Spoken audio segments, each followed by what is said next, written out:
Episode number 1021। शक्ति का सच्चा सार। त्रिपाठी जीवक्ति ने माथे पर बल डाला।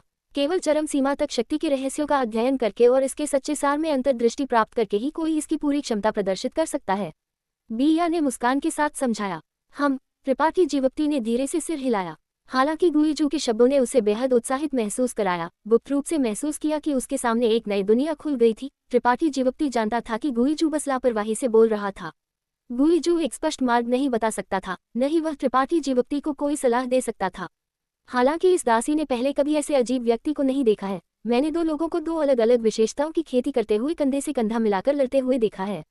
ये दो विशेषताएं पारस्परिक रूप से अनन्य होनी चाहिए थी, लेकिन अंत में वे एक दूसरे की ताकत को बढ़ाने में सक्षम थे, बिया ने जोड़ा। ऐसे कई लोग हैं, मुझे विश्वास है कि स्वामी ने उन्हें भी देखा होगा।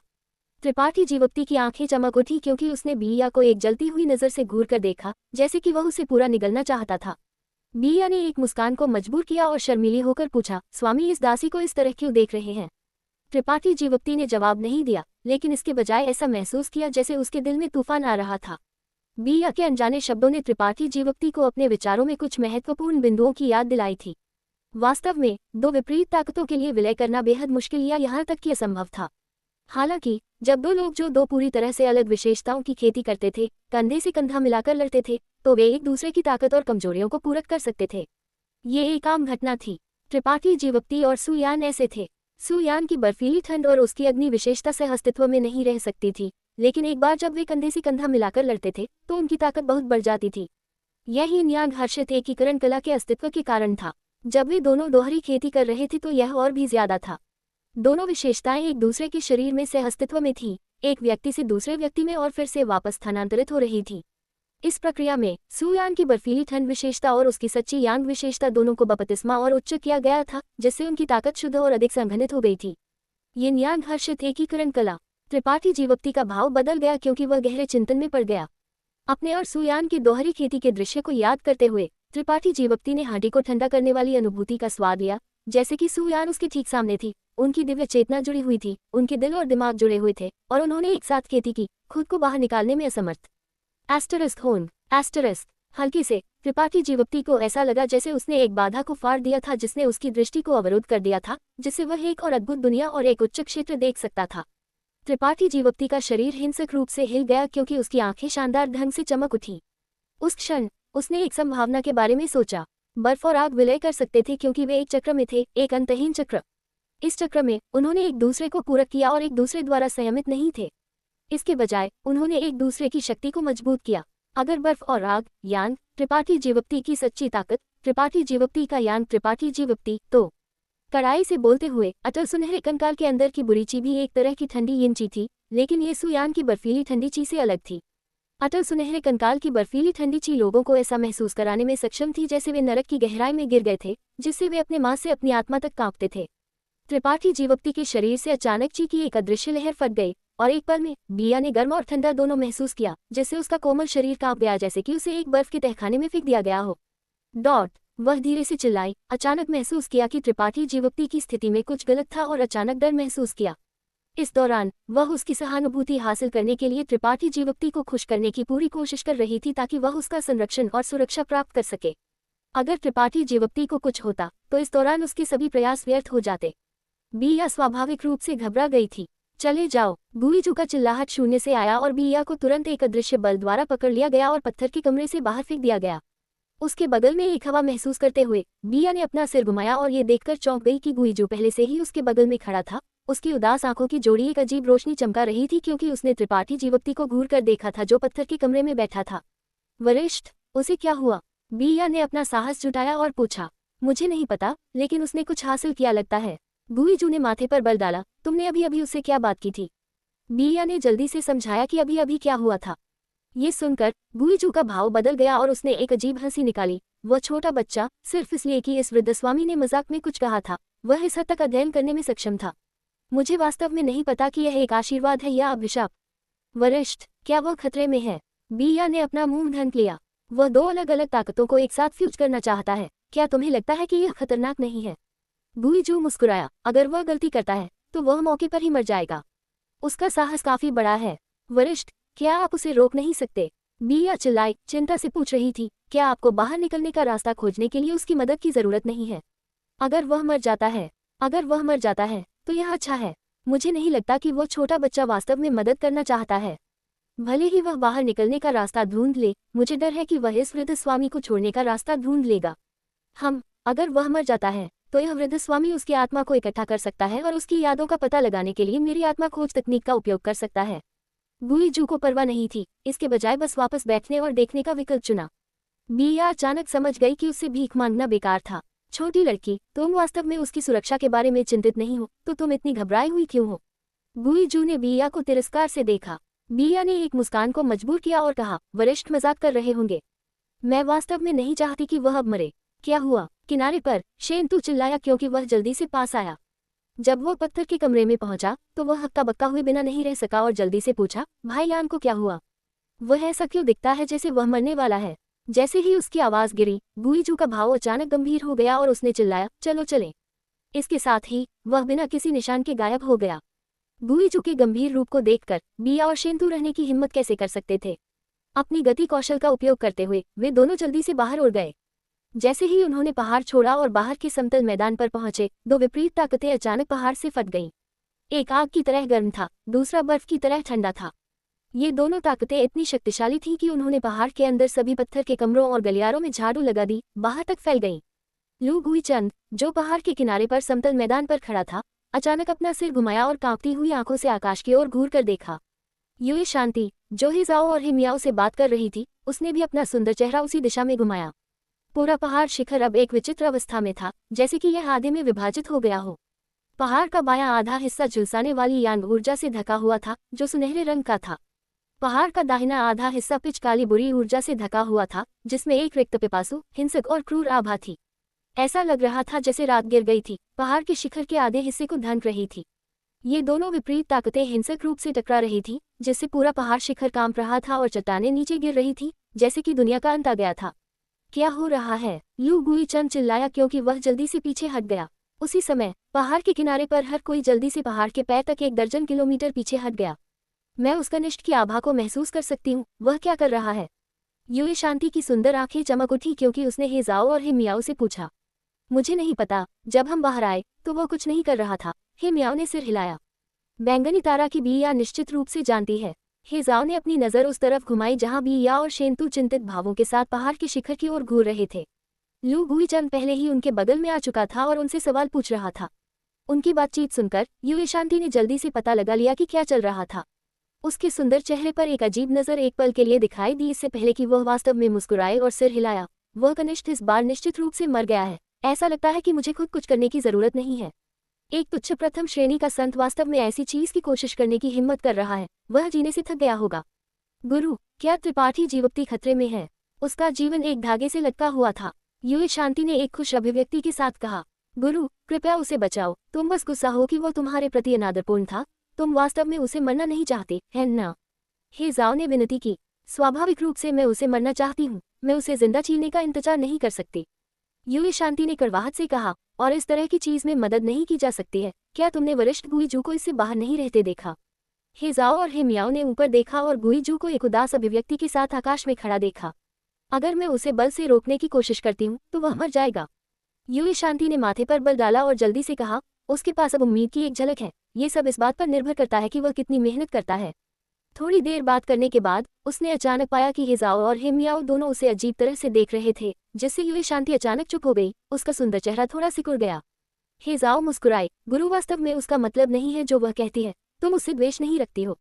भूतनी लड़की, अपने गुरु को न्याय मत दो। युए शांति का भाव बदसूरत हो गया। अगर वह इस बार नहीं मरता है तो तुम सभी भविष्य में उससे दूर रहो, कभी भी उसके 10 मीटर के भीतर मत आओ। हाँ, हेजाओ और हिमियाओ दोनों ने सिर हिलाया। वरिष्ठ, क्या आप कोई रास्ता नहीं सोच सकते?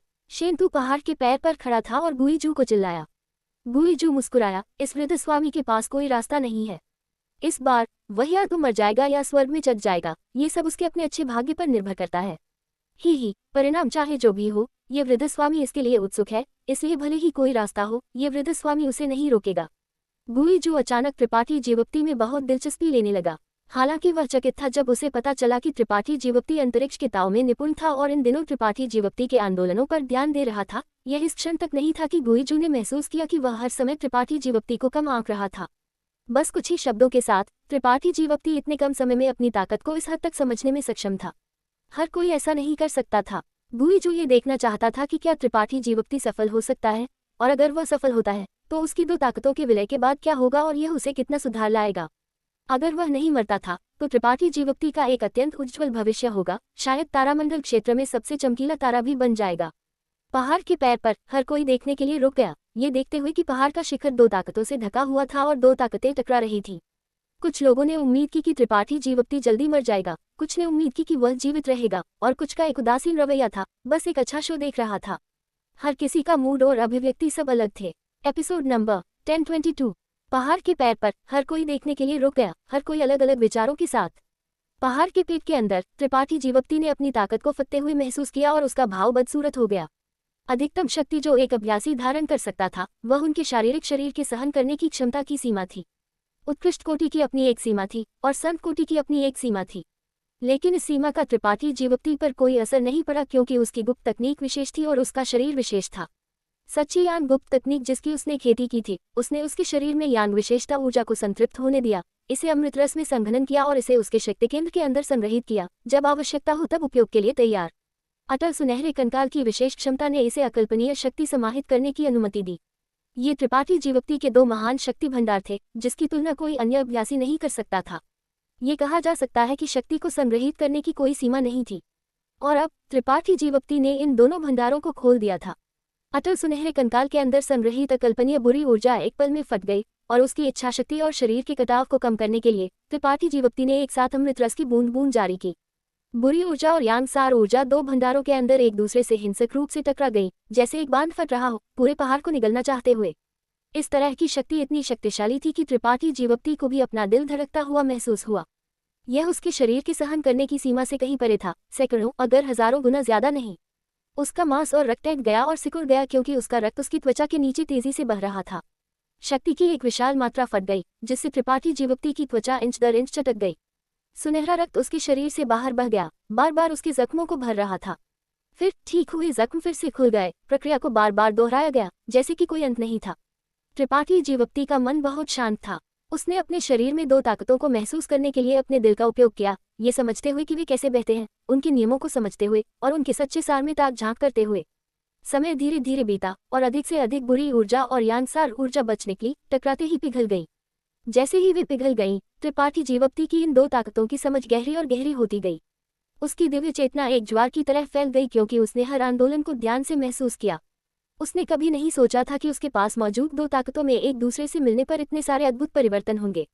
ऊर्जा के ये विस्फोट अपने आप में एक जीवन रखते हुए प्रतीत होते थे क्योंकि उन्होंने त्रिपाठी जीवप्ती के कान में फुसफुसाया, उनके रहस्यों को प्रकट करने की कोशिश कर रहे थे। त्रिपाठी जीवप्ती को ऐसा लगा जैसे वह फूलों को खिलते और मुरझाते, ज्वार को उड़ते और गिरते, एक चक्र के बाद दूसरा चक्र देख रहा था। त्रिपाठी जीवप्ती की आंखें तेज और तेज होती गईं और उसका दिल और भी आत्मविश्वासी होता गया। उसने अपनी खुद की शक्तियों के टकराव और पिघलने की परवाह नहीं की। वह दो शक्तियों के केंद्र में रहा, अपनी पूरी चेतना को बुरी ऊर्जा और यांगसार से जोड़ता रहा। वह एक बाहरी व्यक्ति की तरह था, मामले से बाहर रहा और चुपचाप सब कुछ देखता रहा। एक लंबे समय के बाद उसे अचानक एक अजीब एहसास हुआ। अब जाकर ही उसने वास्तव में अपनी शक्तियों के मूल को समझा और उनके सच्चे सार को समझा। उसका भाव हिल गया क्योंकि उसने यिन यांग हर्षित एकीकरण कला का संचलन शुरू किया। हर्षित एकीकरण कला को एक नींव के रूप में उपयोग करते हुए यांग ऊर्जा और बुरी ऊर्जा को मार्गदर्शित किया जो उसके शरीर से बच निकली थी, उसे वापस उसके शरीर में वापस लाया। उसके शरीर पर करोड़ों छिद्र खुल गए और उसका शरीर एक पल में एक अथाह गड्ढा बन गया। दो ताकतें जो उसके शरीर से बच निकली थी आज्ञाकारी रूप से उसके पास लौट आई। वापस जाने के रास्ते में उन्होंने त्रिपाठी जीवप्ती के आदेशों का पालन किया और अब एक दूसरे को दुश्मनी से नहीं देखा, इसके बजाय एक साथ विलय करना शुरू कर दिया, कुछ मनभावन परिवर्तनों से गुजरते हुए। इन सूक्ष्म परिवर्तनों को महसूस करते हुए त्रिपाठी जीवप्ती का भाव हर्षित हो गया और उसने उन्हें मार्गदर्शित करने के लिए और भी कड़ी मेहनत की। पहाड़ के पैर पर हर कोई चर्चा कर रहा था कि त्रिपाठी जीवप्ती जीवित रहेगा या मरेगा जब हिमयाओं ने अचानक घबराहट में चिल्लाया, एक परिवर्तन है। उसे उन्हें याद दिलाने की कोई जरूरत नहीं थी क्योंकि हर किसी ने अपने आसपास के वातावरण में परिवर्तन को देखा और पहाड़ की ओर देखने के लिए मुड़ने के लिए खुद को रोक नहीं सका। उन्होंने जो देखा उसने मौके पर ही सभी को स्तब्ध कर दिया। उनकी आंखें चौड़ी और मुंह खुले रह गए। इससे पहले पूरे पहाड़ को दो अलग अलग ताकतों द्वारा दो भागों में विभाजित किया गया था। एक तरफ झुलसाने वाली गर्म सुनहरी रोशनी से ढका हुआ था, जबकि दूसरी तरफ एक बुरी ताकत द्वारा एक असीम अंधेरे से ढका हुआ था। लेकिन अब हर कोई महसूस कर सकता था कि ये दो ताकतें धीरे धीरे एक दूसरे के करीब आ रही थीं, जैसे कि उनमें एक दूसरे के लिए किसी तरह का आकर्षण था। भले ही वे एक दूसरे के खिलाफ झुक गए और एक साथ विलय कर गए, कोई संघर्ष नहीं होगा। क्या वह वास्तव में सफल हुआ? गुइजू का भाव अजीब हो गया, क्योंकि उसने अपनी दिव्य चेतना को पहाड़ में भेजा। एक पल बाद अपने होठों को सिकुड़ते हुए और सूंघते हुए, ये छोटा बच्चा। स्पष्ट रूप से उसने सही तरीका ढूंढ लिया था और अपनी खुद की शक्ति के रहस्य को समझ लिया था। जब तक वह जारी रखता, वह निश्चित रूप से ऐसा करने में सक्षम होगा जैसा उसने पहले मजाक में कहा था, और दो पूरी तरह से अलग शक्तियों को जोड़ देगा। गुइजू ने पाया कि उसने अभी भी त्रिपाठी जीवोक्ति की क्षमता को कम आंका था और प्रशंसा और ईर्ष्या का एक भाव दिखाए बिना नहीं रह सका।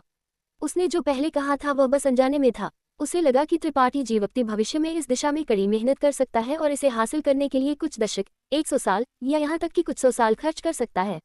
आधार यह था कि वह इतने लंबे समय तक जीवित रह सके। गुइजू कैसे कल्पना कर सकता था कि त्रिपाठी जीवोक्ति इतने कम समय में इसे पूरा कर लेगा? इस तरह की चीज रात भर में पूरी होने वाली नहीं थी। गुइजू को यकीन था कि त्रिपाठी जीवोक्ति की अपनी खुद की ताकत की समझ इससे पहले भी एक निश्चित ऊंचाई तक पहुंच गई थी। गुइजू का मानना था कि भले ही त्रिपाठी जीवोक्ति अब ऐसा न करे, जब तक उसके पास भविष्य में थोड़ा सा अवसर था, वह शायद वह पूरा करने में सक्षम होगा जो उसने आज किया था। इसे महसूस करते हुए गुइजू को नहीं पता था कि हंसना है या रोना। उसने अनजाने में त्रिपाठी जीवोक्ति की मदद की थी। वरिष्ठ, क्या त्रिपाठी जीवोक्ति ठीक है? शेनतू ने अपना सिर उठाया और पूछा। इस वृद्ध स्वामी को कैसे पता चलेगा? गुइजू का भाव नाखुश हो गया, क्योंकि उसने अपनी आस्तीन को झटका दिया और चला गया, पलक झपकते ही गायब हो गया। इसका मतलब है कि वह ठीक है। शेनतू ने गुइजू के भाव को देखा और सार्थक रूप से मुस्कुराया। उसका दिल शांत हो गया। समय की इस छोटी सी अवधि में पूरे पहाड़ का परिदृश्य फिर से बदल गया। सुनहरी रोशनी और अंधेरा एक साथ विलय कर गया, जिससे पूरा पहाड़ ऐसा लग रहा था जैसे वह जल रहा हो। हालांकि जो आग जल रही थी वह बाकी से अलग थी। ये एक पिचकाली लौ थी, एक दानवी लौ। ये अजीब लगती दुनिया में सब कुछ जलाने में सक्षम प्रतीत होती थी, और कोई भी उनके अंदर समाहित शक्ति का विरोध नहीं कर सकता था। बस उन्हें देखने से ही किसी को असहज महसूस होता था, जैसे कि उनकी आत्माओं को इन दानवी लिप्तों में फेंक दिया गया हो, जिससे वे हमेशा के लिए जलने के दर्द को सहन कर रहे थे, पुनर्जन्म के चक्र में प्रवेश करने में असमर्थ थे। इन दानवी लिप्तों में न केवल सच्ची यांग ऊर्जा की यांग ऊर्जा थी, जो सभी बुराई के लिए अभेद्य थी, बल्कि इसमें एक रिक्त पिपासु और क्रूर आभा भी थी, जिससे किसी को अनजाने में उनके दिलों में छिपे बुरे विचारों को महसूस होता था। इस तरह का अत्यधिक विरोध सबसे भयानक था, जिससे इसका विरोध करना असंभव हो गया। हर किसी ने सहज रूप से अपनी आंखें दूर कर ली, इस दानवी लौ के रहस्यों में ताक झांक करने की हिम्मत नहीं की। ऐसा लगता है कि वह स्वर्ग में चढ़ गया है। बिया की सुंदर आंखें एक अजीब रोशनी के साथ चमक उठी, क्योंकि उसने गुप्त रूप से सोचा कि क्या उसे त्रिपाठी जीवोक्ति के प्रति अपना रवैया बदलना चाहिए और उसके साथ ईमानदारी से व्यवहार करना चाहिए। सबसे बड़ा कारण कि वह इतनी नीचे झुक गई थी, एक गुलाम के रूप में त्रिपाठी जीवोक्ति की सेवा करने में संकोच नहीं कर रही थी, वह ये था कि उसे डर था कि वह उसके साथ मुसीबत ढूंढने आएगा, इसलिए उसके पास अपना गर्व निगलने और अपमान सहन करने के अलावा कोई विकल्प नहीं था। उसने कभी भी वास्तव में महसूस नहीं किया था कि त्रिपाठी जीवोक्ति कुछ खास था। उसका मानना था कि त्रिपाठी जीवोक्ति इस दुनिया में इतना असंकोच से कार्य क्यों कर सकता था। इसका कारण केवल गुइजू का आशीर्वाद था।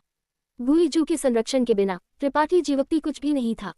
बाघ की शक्ति का शोषण करने वाला इस तरह का लोमड़ी सबसे घृणित था। इसलिए इस समय के दौरान, हालांकि उसने अपना सर्वश्रेष्ठ प्रदर्शन किया था और त्रिपाठी जीवोक्ति के सभी अनुरोधों को मंजूरी दी थी, उसने कभी भी ईमानदारी से कार्य नहीं किया था, यहाँ तक कि त्रिपाठी जीवोक्ति को कुछ हद तक नीचा देख रही थी। लेकिन अब उसने ऐसा सोचने की हिम्मत नहीं की। इस युवा व्यक्ति में वास्तव में अपनी अद्वितीयता थी। इतनी महान क्षमता वाला ऐसा व्यक्ति हमेशा तारामंडल क्षेत्र में सभी महान ताकतों का लक्ष्य रहा है। जब तक उसे पर्याप्त समय दिया जाता, वह अद्भुत चमक के साथ खिलने में सक्षम होगा। वह एक महत्वपूर्ण पद पर कब्जा करेगा और एक अधिपति बन जाएगा, इसलिए उसके साथ एक अच्छा संबंध रखना कोई बुरी बात नहीं होगी। बिया की सुंदर आंखें शानदार ढंग से चमक उठी, क्योंकि उसका सुंदर चेहरा शानदार ढंग से चमक उठा। गुप्त रूप से चारों ओर देखते हुए उसने पाया कि लू गुइचंद और युए शांति दोनों के बेहद गरिमापूर्ण भाव थे, अब त्रिपाठी जीवोक्ति के प्रति कोई तिरस्कार नहीं दिखा रहे थे। वह जानती थी कि इन दोनों ने अंततः त्रिपाठी जीवोक्ति की क्षमताओं को महसूस किया था और निश्चित रूप से अपने दिलों में कुछ साजिश कर रहे थे।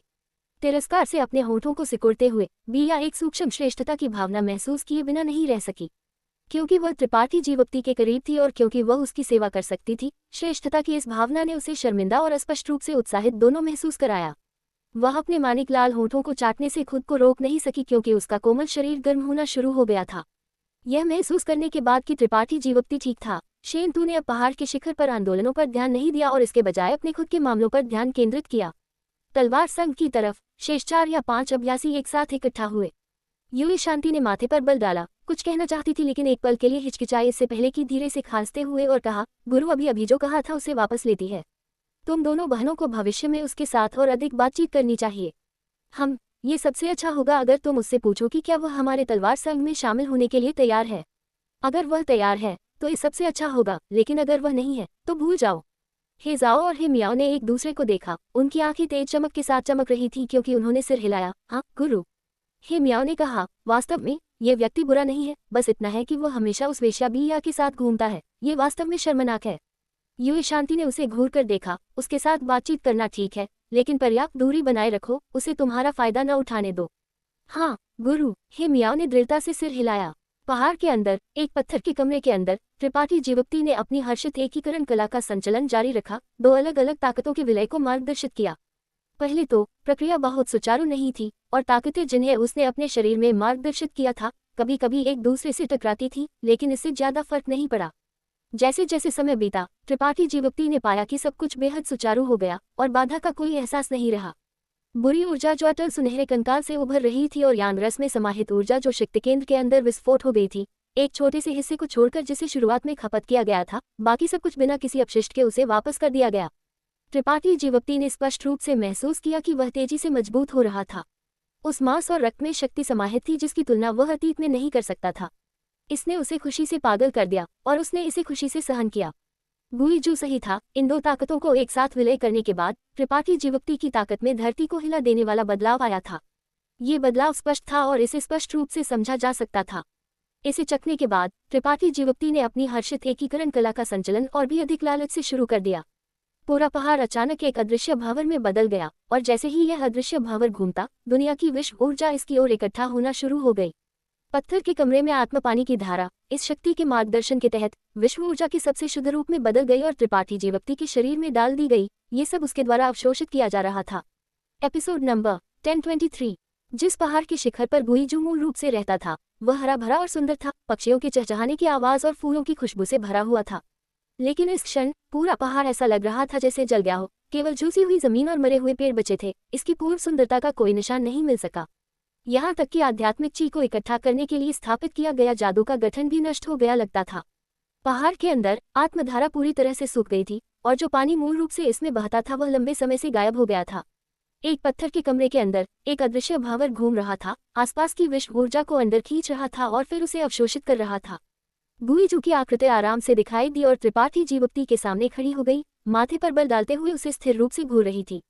त्रिपाठी जीवक्ति को इसका ध्यान नहीं गया लगता था और केवल लंबे समय के बाद ही उसने एक गहरी सांस ली और अपनी गुप्त तकनीक का संचलन बंद कर दिया। चुपचाप अपना निरीक्षण करते हुए त्रिपाठी जीवक्ति उत्साहित महसूस किए बिना नहीं रह सका। उसके शक्ति केंद्र में यांग रस और उसके अटल सुनहरे कंकाल में बुरी ऊर्जा पूरी तरह से गायब हो गई थी। इसके बजाय वे एक साथ विलय कर गए थे, एक नई तरह की ऊर्जा बना रहे थे जिसमें दोनों की विशेषताएं थीं, लेकिन यांग सार या बुरी ऊर्जा की तुलना में कहीं अधिक शक्तिशाली और घातक थी। यह नई ऊर्जा त्रिपाठी जीवक्ति की मध्याह्न रेखाओं के माध्यम से बहती थी, उसके शरीर के हर इंच को पोषित करती थी और इसे अटल सुनहरे कंकाल में संग्रहित करती थी। त्रिपाठी जीवक्ति को ऐसा लगा जैसे वह अंदर से बाहर तक पुनर्जन्म ले चुका है, जैसे कि उसने पुनर्जन्म लिया हो। उसका पूरा शरीर अद्वितीय विस्फोटक शक्ति से भरा हुआ था। ज्ञान का एक एकल क्षण और खेती का एक एकल क्षण ने उसे धरती को हिला देने वाले परिवर्तन से गुजरने दिया था। उसे यहाँ तक लगा जैसे वह एक संत राजा कोटि मास्टर के खिलाफ लड़ सकता है। उसकी खेती में भी थोड़ा सुधार हुआ था, बिना किसी बाधा के द्वितीय कोटि संत कोटि तक पहुंच गया था। त्रिपाठी जीवक्ति को यह भी नहीं पता था कि वह कब सफल हुआ था। वह इस समय के दौरान अपनी 2 ताकतों को विलय करने की प्रक्रिया में डूबा हुआ था और उसने कुछ और ध्यान नहीं दिया था, इसलिए इस अप्रत्याशित आश्चर्य ने उसे और भी खुश कर दिया। एक सोच के साथ त्रिपाठी जीवक्ति ने अपने राक्षस भगवान परिवर्तन को प्रदर्शित करने की कोशिश की। अदृश्य राक्षस क्रेस्ट ऊपर चढ़ गए और त्रिपाठी जीवक्ति के शरीर में विलय हो गए। एक पल में उसकी जीवन शक्ति और शक्ति पागलपन से बढ़ गई, साथ ही उसकी शक्ति उतार चढ़ाव भी। ऐसा लगता है कि मैं अभी भी राक्षस भगवान परिवर्तन प्रदर्शित कर सकता हूँ, त्रिपाठी जीवक्ति ने खुद से सोचा। आखिरकार विलय के बाद उसकी शक्ति में उसकी यांग ऊर्जा और बुरी ऊर्जा दोनों की विशेषताएं थीं। बुरा नहीं, तुम वास्तव में अच्छे हो। गुईजू की आवाज अचानक उसके सामने से आई, उसकी ईमानदारी से प्रशंसा करते हुए। त्रिपाठी जीवक्ति ने अपनी आंखें खोली, राक्षस भगवान परिवर्तन को दूर कर दिया और सम्मान से अपने हाथों को जोड़ते हुए कहा, वरिष्ठ वरिष्ठ के मार्गदर्शन के लिए बहुत धन्यवाद। गुईजू का भाव अजीब हो गया क्योंकि उसने ठंडे बस्ते में सूंघा। इस वृद्ध स्वामी ने तुम्हें कुछ नहीं सिखाया। इस वृद्ध स्वामी को धन्यवाद देने की कोई जरूरत नहीं है।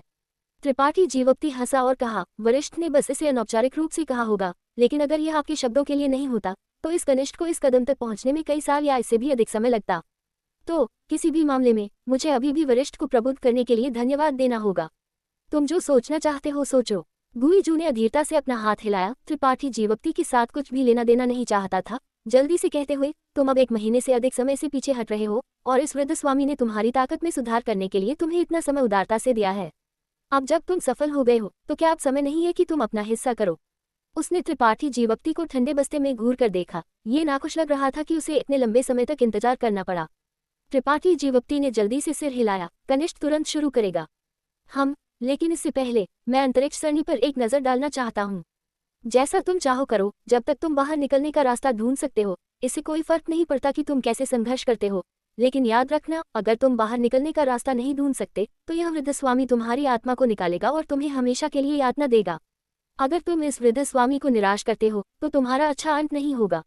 गुईजू ने हिंसक रूप से धमकी दी। इससे पहले कि त्रिपाठी जीवक्ति के शरीर में काले ऊर्जा का एक जेट भेजा, एक पल में गायब हो गया। जेट काला ऊर्जा त्रिपाठी जीवक्ति के शरीर के माध्यम से आगे और पीछे चला गया और जल्द ही उसकी बांह पर पहुंच गया, जहां एक भयानक चेहरा निशान दिखाई दिया। इस निशान में गुईजू की दिव्य चेतना थी, जिससे गुईजू को इसके माध्यम से त्रिपाठी जीवक्ति के हर कदम की निगरानी करने की अनुमति मिली। त्रिपाठी जीवक्ति ने कड़वाहट से मुस्कुराया और सिर हिलाया, इससे पहले कि बाहर चल दिया। थोड़े समय बाद त्रिपाठी जीवक्ति ने पहाड़ छोड़ दिया और समतल मैदान पर पहुंच गया, जहां अंतरिक्ष सरणी व्यवस्थित थी। इस अंतरिक्ष सरणी को पिछली बार गुईजू द्वारा उपयोग किए जाने के बाद से अप्रयुक्त छोड़ दिया गया था। सरणी के अंदर अनगिनत संत क्रिस्टल मंद थे और अंदर संग्रहित ऊर्जा लगभग पूरी तरह से खपत हो गई थी। अंतरिक्ष द्वार, जिसे स्टारशिप मलबे से परिष्कृत किया गया था, अभी भी पतली परत अंतरिक्ष आत्मा क्रिस्टल के साथ अपने फ्रेम को ढांकते हुए जगह पर खड़ा था। त्रिपाठी जीवक्ति ने अंतरिक्ष सरणी का गुप्त रूप से एक से अधिक बार अवलोकन किया था ताकि इससे कुछ प्रेरणा प्राप्त करने और अंतरिक्ष सरणियों की अपनी समझ को बढ़ाने की कोशिश की जा सके। यह इस क्षण तक नहीं था कि त्रिपाठी जीवक्ति ने खोज की कि हालांकि अंतरिक्ष के ताव में गुईजू की उपलब्धियां खराब थी, 1000 साल के शोध के बाद त्रिपाठी जीवक्ति के पास वास्तव में कुछ अंतर्दृष्टि थी। उसने वास्तव में शून्य गलियारे को खोलने की एक कुंजी के रूप में और इसे स्थिर करने के लिए एक माध्यम के रूप में अंतरिक्ष आत्मा क्रिस्टल का उपयोग करने के बारे में सोचा था।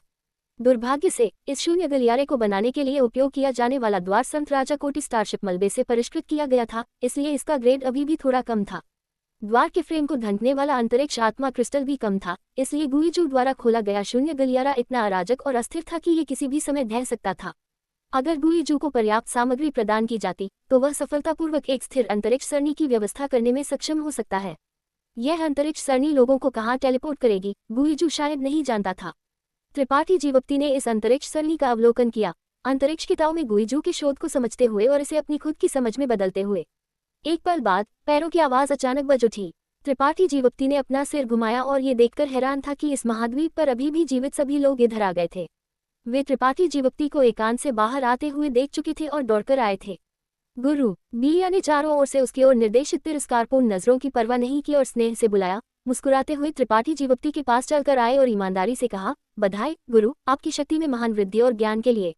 इस बार वही ईमानदारी से त्रिपाठी जीवक्ति के प्रति अपनी निष्ठा जताने और उसका पालन करने के लिए चाहती थी। पहले की तरह झूठी विनम्रता और चापलूसी नहीं कर रही थी, इसलिए उसकी मुस्कान अतुलनीय रूप से तेज थी।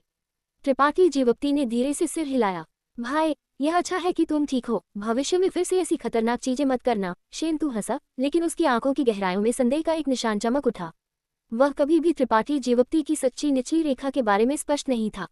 हालांकि त्रिपाठी जीवक्ति ने अचानक बैंगनी तारा स्टारशिप के अंदर एक तृतीय कोटि संत अभ्यासी को मार डाला था, ताकत का वह क्षणिक विस्फोट कुछ भी मतलब नहीं था। शेंतु भी त्रिपाठी जीवक्ति की सच्ची ताकत क्या थी, इसका अनुमान लगाने की कोशिश कर रहा था। इससे पहले कि त्रिपाठी जीवक्ति एकांत में प्रवेश करता, उसने त्रिपाठी जीवक्ति से कोई दबाव महसूस नहीं किया था, लेकिन जब भी वह त्रिपाठी जीवक्ति के साथ होता था तो उसके दिल में एक आवाज चिल्लाती थी। अगर वह वास्तव में त्रिपाठी जीवक्ति के साथ लड़ता तो जो मरता वह वही होता। ये एक अभ्यासी के रूप में शेंतु का अंतर्ज्ञान था, इसलिए उसने हमेशा महसूस किया था कि त्रिपाठी जीवक्ति अपनी खेती और ताकत को छिपा रहा था। लेकिन अब उसे फिर से देखकर शेंतु ने पाया कि त्रिपाठी जीवक्ति ने उसे जो एहसास दिया वह पहले की तुलना में कम खतरनाक था और उसके पिछले अंतर्ज्ञान ने उसे इस बार चेतावनी नहीं दी। शेंतु परेशान था, ये सोच रहा था कि त्रिपाठी जीवक्ति का एकांत इतना बड़ा हंगामा पैदा करके क्या मतलब था। क्या वह सफल हुआ या विफल? हालांकि उसकी खेती एक मामूली कोटी से बढ़ गई थी, ये सभी के लिए स्पष्ट था। मैं भविष्य में सावधान रहूंगा, त्रिपाठी जीवप्ती हंसा। हे जाओ और हे मियाओ बहनें भी मुस्कुराईं और त्रिपाठी जीवप्ती को सिर हिलाया, उसके सुरक्षित होने से खुश थी। यूं शांति अपने दो शिष्यों के पीछे कुछ अस्वाभाविक रूप से खड़ी थी, उसका सुंदर चेहरा ठंडा था। किनारे पर लुगुई चंद ने एक थोड़ी अनिच्छुक मुस्कान निकाली और उसे सिर हिलाया। छोटे भाई, एक चीज है जिसे हम पूरी तरह से नहीं समझ पाए हैं। अगर यह सुविधाजनक है तो क्या छोटा भाई हमें बता सकता है? त्रिपाठी जीवप्ती ने उसे देखा और धीरे से कहा, वह क्या है? लू गुई चंद ने चारों ओर देखा, खुद को शांत किया और फुसफुसाया, तुमने पहले कहा था कि वरिष्ठ गुई जू को तुमसे कुछ पूछना था, वह ठीक क्या है? जैसे ही यह बयान सामने आया, सबने त्रिपाठी जीवप्ती की ओर जलती हुई आंखें घुमाई, उम्मीद कर रहे थे कि वह उन्हें एक जवाब देगा। वे वास्तव में नहीं जानते थे कि त्रिपाठी जीवप्ती किस काबिल था। एक तुच्छ संत कोटि अभ्यासी वास्तव में गुई जू जैसे मास्टर के साथ एक समझौते पर पहुंच रहा था। गुई जू ने उसमें क्या देखा? तुम इस बारे में वरिष्ठ गुई जू से भी पूछ सकते हो, अगर वह तुम्हें बताना चाहता है तो वह तुम्हें निश्चित रूप से बताएगा। त्रिपाठी जीवप्ती ने धीरे से मुस्कुराया।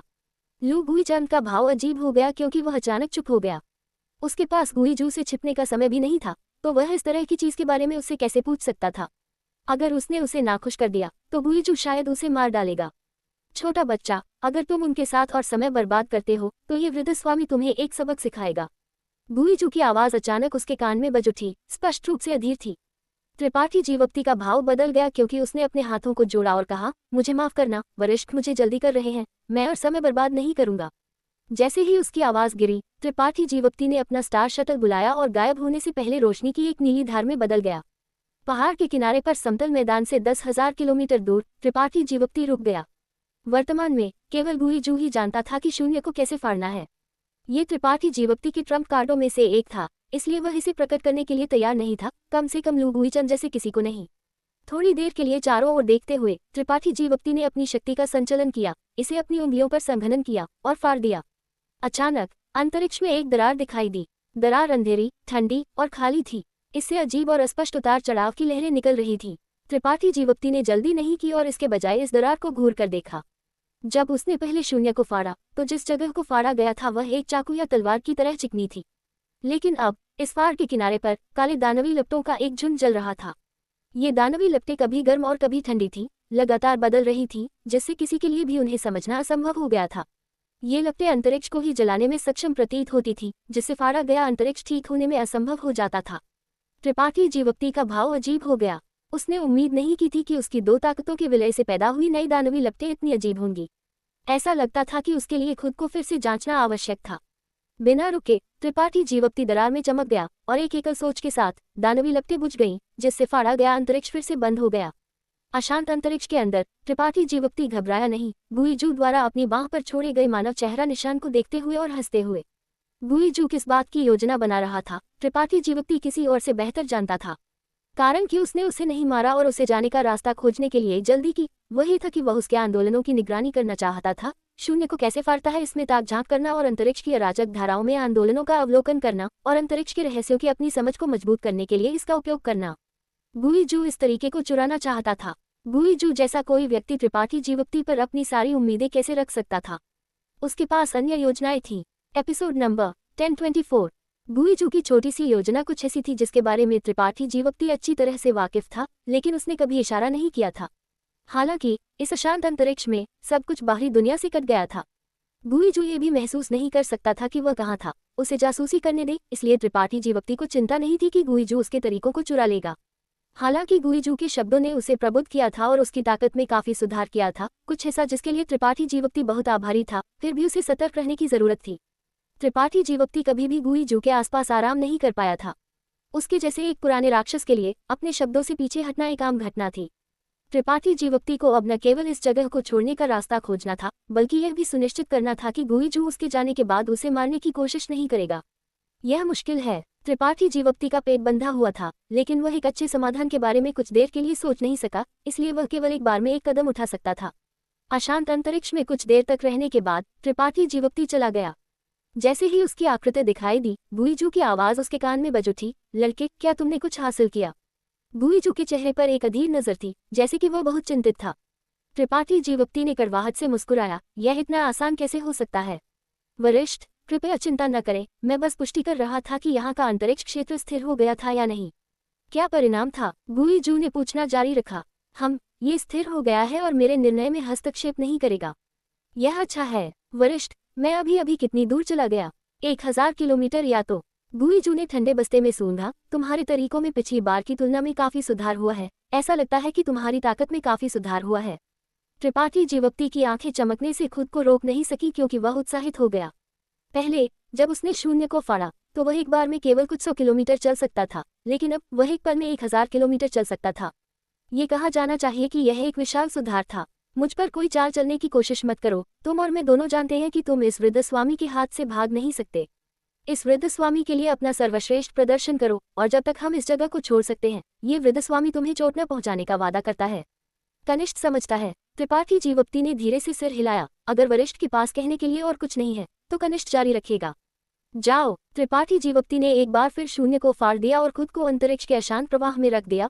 उसमें एक अवसर और दिशा की खोज कर रहा था। अपनी ताकत और अनुभव में सुधार के बाद त्रिपाठी जीवप्ती ने अचानक महसूस किया कि अंतरिक्ष के ताऊ की उसकी समझ अभी भी बहुत उथली थी। हालांकि अंतरिक्ष के ताऊ की उसकी समझ गुईजू की तुलना में गहरी थी, लेकिन इस अजीब महाद्वीप को छोड़ने के लिए यह पर्याप्त नहीं था। इसलिए कई साल पहले की तरह वह अंतरिक्ष की गहराइयों को समझने और इसके उभारने और फट जाने से इसकी गहराइयों में ताक झांक करने के लिए अंतरिक्ष के इस अराजक प्रवाह में आया। उसने गुईजू से कुछ नहीं कहा क्योंकि गुईजू अधीर था और त्रिपाठी जीवप्ती को उसे तुरंत यहाँ से दूर ले जाने के लिए चाहता था। समय दिन ब दिन बीतता गया। त्रिपाठी जीवप्ती हमेशा अशांत अंतरिक्ष में रहा, अपने दिल की सामग्री में इसकी गहराई को समझते हुए। हर दिन त्रिपाठी जीवप्ती को गुईजू को अपनी प्रगति की रिपोर्ट करने और उसकी चिंता को शांत करने के लिए महाद्वीप में लौटना पड़ता था। त्रिपाठी जीवप्ती की प्रगति उल्लेखनीय थी। उसकी फसल विशाल थी। अंतरिक्ष की उसकी समझ बहुत अधिक चिकनी हो गई थी। एक दिन उसे अचानक एक अजीब विचार आया और वह अंतरिक्ष के अशांत प्रवाह से भाग निकला। अपनी दिव्य चेतना को जारी करते हुए त्रिपाठी जीवप्ती ने अंतरिक्ष की बाधा को तोड़ने और टेलीपोर्टिंग के अपने लक्ष्य को हासिल करने के लिए अपने शारीरिक शरीर को अपनी दिव्य चेतना से बदल दिया। अगर वह छोड़ना चाहता था तो उसे 7 रंग के आसमान के बंधनों को तोड़ना था। गुईजू ने कहा था कि 7 रंग का आसमान अराजक गर्त में विभिन्न क्षेत्रों के अभिसरण से बना था, जिसमें कम से कम कई हजार किलोमीटर का क्षेत्र शामिल था। यहाँ तक कि त्रिपाठी जीवप्ती के वर्तमान साधनों के साथ उसे इस अराजक क्षेत्र की बाधा को तोड़ने के लिए अंतरिक्ष को कई दर्जन बार सटीक रूप से फाड़ना था। उसने अपने शारीरिक शरीर का उपयोग पानी का परीक्षण करने के लिए करने की हिम्मत नहीं की क्योंकि कोई भी गलती उसे इस क्षेत्र में खो जाने का कारण बन सकती थी। हालांकि वह अपनी दिव्य चेतना का उपयोग कर सकता था, इसलिए भले ही वह अपनी दिव्य चेतना खो दे, ये एक बड़ी समस्या नहीं होगी। अधिकतम उसकी आत्मा क्षतिग्रस्त होगी, लेकिन 6 रंग के आत्मा गर्माहट कमल के साथ वह जल्दी से ठीक हो सकता था। त्रिपाठी जीवप्ती की दिव्य चेतना एक ज्वार की लहर की तरह चारों दिशाओं में फैल गई क्योंकि उसने अपनी दिव्य चेतना को अदृश्य धागों में संघनन किया, उन्हें अंतरिक्ष के ताऊ की अपनी समझ से जोड़ा और उन्हें शून्य में धकेल दिया। चेतना के इन धागों में अंतरिक्ष की सूक्ष्मता थी क्योंकि वे उल्टे थे। अखंड निशानों के धागे पूरे महाद्वीप में आगे और पीछे चले गए। वे एक जगह से गायब हो गए और अचानक दूसरे में फिर से दिखाई दिए। उन्होंने अंतरिक्ष के बंधनों को तोड़ दिया और टेलीपोर्टेशन की एक अजीब स्थिति प्रदर्शित की। त्रिपाठी जीवप्ती की दिव्य चेतना की सीमा चौड़ी और चौड़ी हो गई।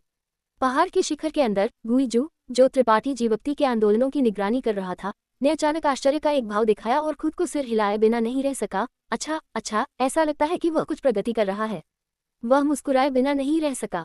त्रिपाठी जीवप्ती की प्रगति का मतलब था कि इस पिंजरे को छोड़ने की उसकी संभावनाएं अधिक थी, इसलिए उसने त्रिपाठी जीवप्ती को परेशान नहीं किया और उसे अपने आप प्रयोग करने दिया। 1 घंटे के बाद त्रिपाठी जीवप्ती ने एक थका हुआ भाव दिखाया। ये एक संकेत था कि उसकी दिव्य चेतना बहुत विशाल थी और उसके वर्तमान क्षेत्र से कहीं परे थी। इस क्षण में त्रिपाठी जीवप्ती की दिव्य चेतना ने लगभग आधे महाद्वीप को ढांक लिया था, एक ऐसा स्तर जिसे एक द्वितीय कोटि संत अभ्यासी हासिल नहीं कर सकता था। यहाँ तक कि युए शांति और लू गुईचंद जैसे मास्टर भी इस स्तर को हासिल करने में सक्षम नहीं होंगे, क्योंकि त्रिपाठी जीवप्ती की दिव्य चेतना लगातार कूद रही थी और अंतरिक्ष के बंधनों को तोड़ रही थी, सामान्य लोगों की दिव्य चेतना के विपरीत। इसलिए वह आधे महाद्वीप का पता लगा सकता था। अपनी दिव्य चेतना को वापस लेते हुए त्रिपाठी जीवप्ती खुद को बहाल करना चाहता था। हालांकि उस क्षण में उसकी फैल चुकी दिव्य चेतना में से एक ने अचानक कुछ असामान्य आंदोलनों को देखा। त्रिपाठी जीवप्ती की भान सिकुड़ गई क्योंकि उसने अपनी दिव्य चेतना के बाकी हिस्से को वापस ले लिया और जारी रखने के लिए एक विशेष स्थान पर अपनी आध्यात्मिक ऊर्जा को केंद्रित किया।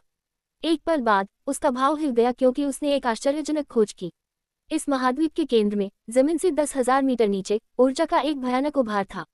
यह ऊर्जा बेहद अच्छी तरह से छिपी हुई थी, जैसे कि यह हमेशा वहां रही हो। अगर त्रिपाठी जीवप्ती की दिव्य चेतना उस स्थान से नहीं गुजरती तो वह इसे खोजने में सक्षम नहीं होता। इसके अलावा उसने ये भी खोज की कि ऊर्जा के चारों ओर बाधा की एक परत थी। वह बाधा अतुलनीय रूप से मजबूत थी और ऊर्जा की रक्षा करती थी, इसे दूसरों से पूरी तरह से छिपाती थी। त्रिपाठी जीवक्ति की दिव्य चेतना जो गलती से इस बाधा में कूद गई थी, वह वहां एक पल के लिए रुक गई और बहुत पोषित हुई। दिव्य चेतना धागा जो लगभग गायब हो गया था, वह फिर से बढ़ रहा था। त्रिपाठी जीवक्ति चौंक गया और तुरंत महसूस किया कि ऊर्जा का ये द्रव्यमान कुछ असामान्य था।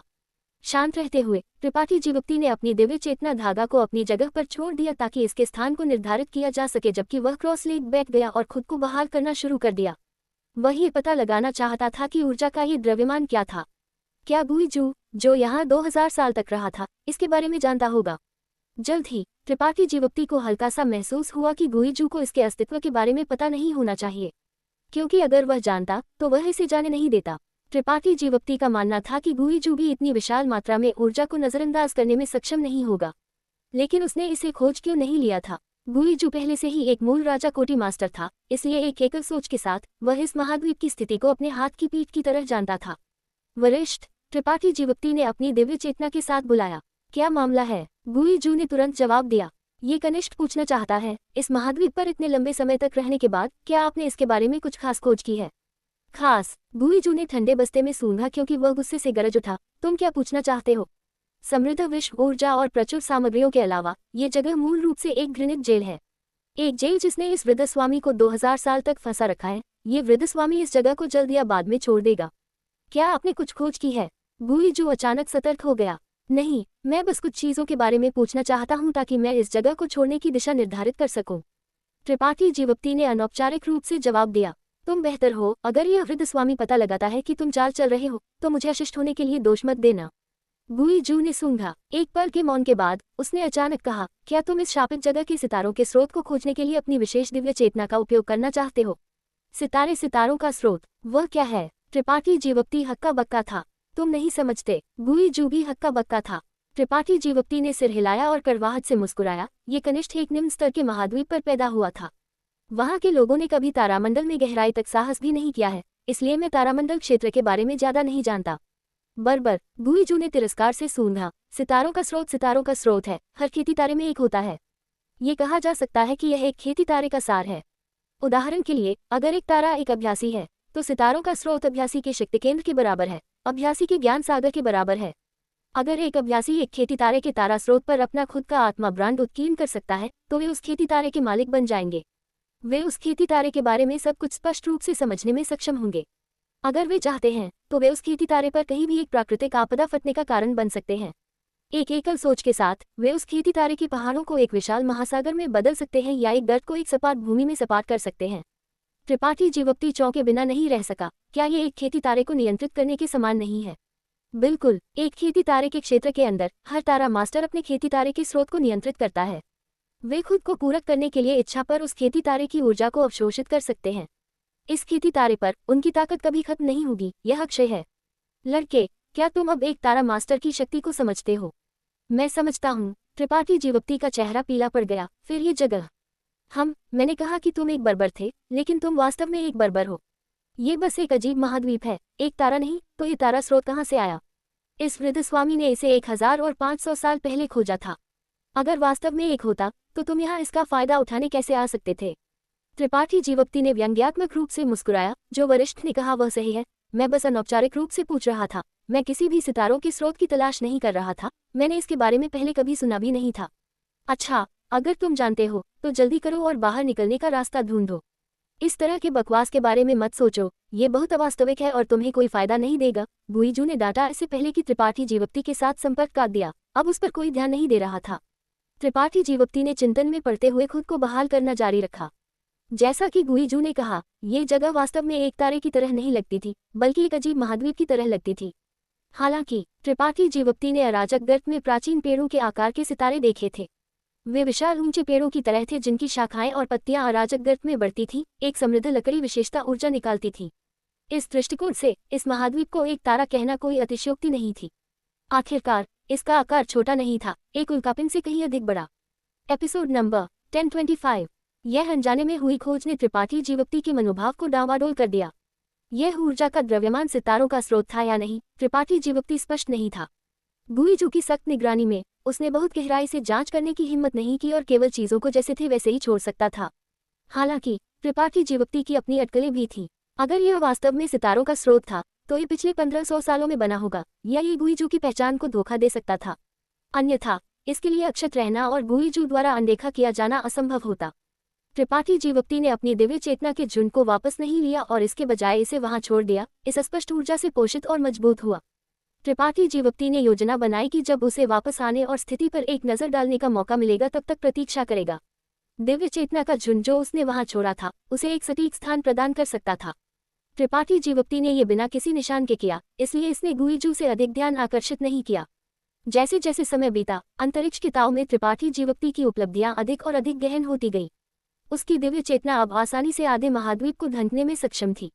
उसकी दिव्य चेतना, जो अंतरिक्ष के ताव से भरी हुई थी, वह किसी भी स्थान तक आसानी से पहुंचने में सक्षम थी जहां वह चाहता था।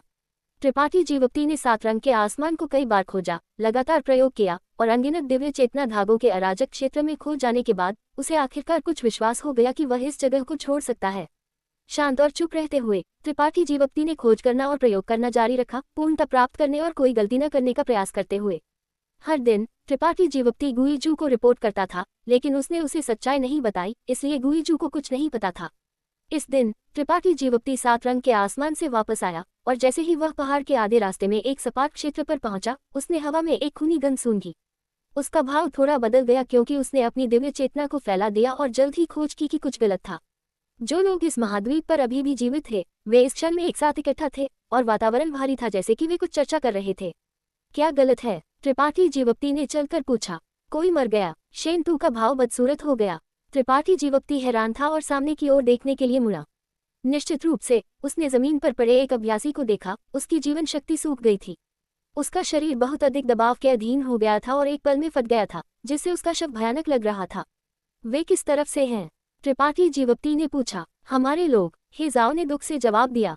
हे मियाओ और युए शांति दोनों ने शोक और नाराजगी के भाव पहने थे और यहाँ तक कि लू गुईचंद भी उदासी का एक निशान दिखाने से खुद को रोक नहीं सका। उस समय उनके बैंगनी तारा और तलवार संघ के 100 से अधिक अभ्यासी थे जो इस कठिन परिस्थिति में गिर गए थे, लेकिन 1 साल से अधिक समय के बाद केवल दर्जन या तो अभ्यासी अभी भी जीवित थे। वे कई महीनों तक शांति से रहे थे, लेकिन अब एक और अभ्यासी उनकी नाक के नीचे मर गया था। किसी को यह भी नहीं पता था कि वह कैसे मरा, उसे किसने मारा। त्रिपाठी जीवोक्ति ने अपना सिर उठाया और पूछा। किसी ने जवाब देने की हिम्मत नहीं की। वे सभी कड़वाहट से मुस्कुरा रहे थे। त्रिपाठी जीवोक्ति अचानक समझ गया, यहाँ गुइजू के अलावा किसी और में मारने का साहस नहीं था। वह पुराना राक्षस बहुत खराब मूड में लगता था, अन्यथा उसने बिना किसी कारण के एक कनिष्ठ पर हमला नहीं किया होता। त्रिपाठी जीवोक्ति, क्या तुम वरिष्ठ गुइजू से बात कर सकते हो? हमारा उद्देश्य उसका विरोध करने का नहीं है, तो क्या तुम उससे पूछ सकते हो कि वह फिर से हत्या न करे? हे जाओ ने अपने लाल होठों को सिकोड़ा और त्रिपाठी जीवोक्ति की ओर मुड़ी। इस बार तलवार संघ का एक अभ्यासी मर गया था, इसलिए अगर गुइजू अगली बार फिर से मारना चाहता था तो कौन पीड़ित होगा? शायद ये कोई और होगा, शायद ये वे होंगे। त्रिपाठी जीवोक्ति के अलावा जो वापस बैठ सकता था और आराम कर सकता था, बाकी सब किनारे पर थे। एक बार जब गुइजू ने यहाँ सभी को मार दिया और छोड़ने की कोई उम्मीद नहीं देखी, तो वह संभावना है कि त्रिपाठी जीवोक्ति के जीवन को नहीं बख्शेगा। वह त्रिपाठी जीवोक्ति की यादों को हटाने के लिए आत्मा खोज का उपयोग करेगा, अंतरिक्ष की ताव की उसकी समझ को खा जाएगा, फिर पीछे हटने के सभी साधनों को काट देगा और अपने आप छोड़ने का एक रास्ता खोजेगा। यह सही है त्रिपाठी जीवोक्ति, शेंतु ने भी बात की। शेंतु ने भी बात की, तुम यहाँ अकेले हो जो वरिष्ठ गुइजू से बात कर सकते हो। मैं क्यों नहीं मरना चाहता? बाकी सब उत्सुकता से उसकी ओर देख रहे थे, उसे एक जीवन रक्षक तिनके के रूप में मानते हुए। त्रिपाठी जीवोक्ति ने धीरे से सिर हिलाया। मैं उससे बात करूंगा, लेकिन क्या वह सुनेगा या नहीं मुझे नहीं पता। जब तक वह उससे बात कर सकता है। शेंतु ने असहाय रूप से मुस्कुराया। हे जाओ, हे मियाओ, मेरे साथ आओ और उसे दफनाओ, युए शांति ने फुसफुसाया। हाँ, तलवार संघ से शेष 3 ने मृत अभ्यासी के शरीर को दूर ले जाने और उसे दफनाने के लिए एक जगह ढूंढने के लिए मिलकर काम किया। त्रिपाठी जीवोक्ति मुड़ा और पहाड़ के किनारे चल दिया, गलियारे में कुछ कोनों को घुमाते हुए, इससे पहले कि उस पत्थर के कमरे पर पहुंच गया जहां गुइजू रहता था। त्रिपाठी जीवोक्ति इस पत्थर के कमरे में पहले कभी नहीं गया था, केवल ये जानता था कि गुइजू यहाँ रहता था। यह उसकी पहली बार यहाँ आना था। पूरा पत्थर का कमरा बाकी से बहुत अलग था। यह अंतहीन अंधेरे में डूबा हुआ लगता था, रोशनी का एक निशान नहीं था। इस पत्थर के कमरे के अंदर फीकी छायाएं आगे और पीछे चल रही थी क्योंकि एक शांत आत्मा जैसी ऊर्जा घूम रही थी।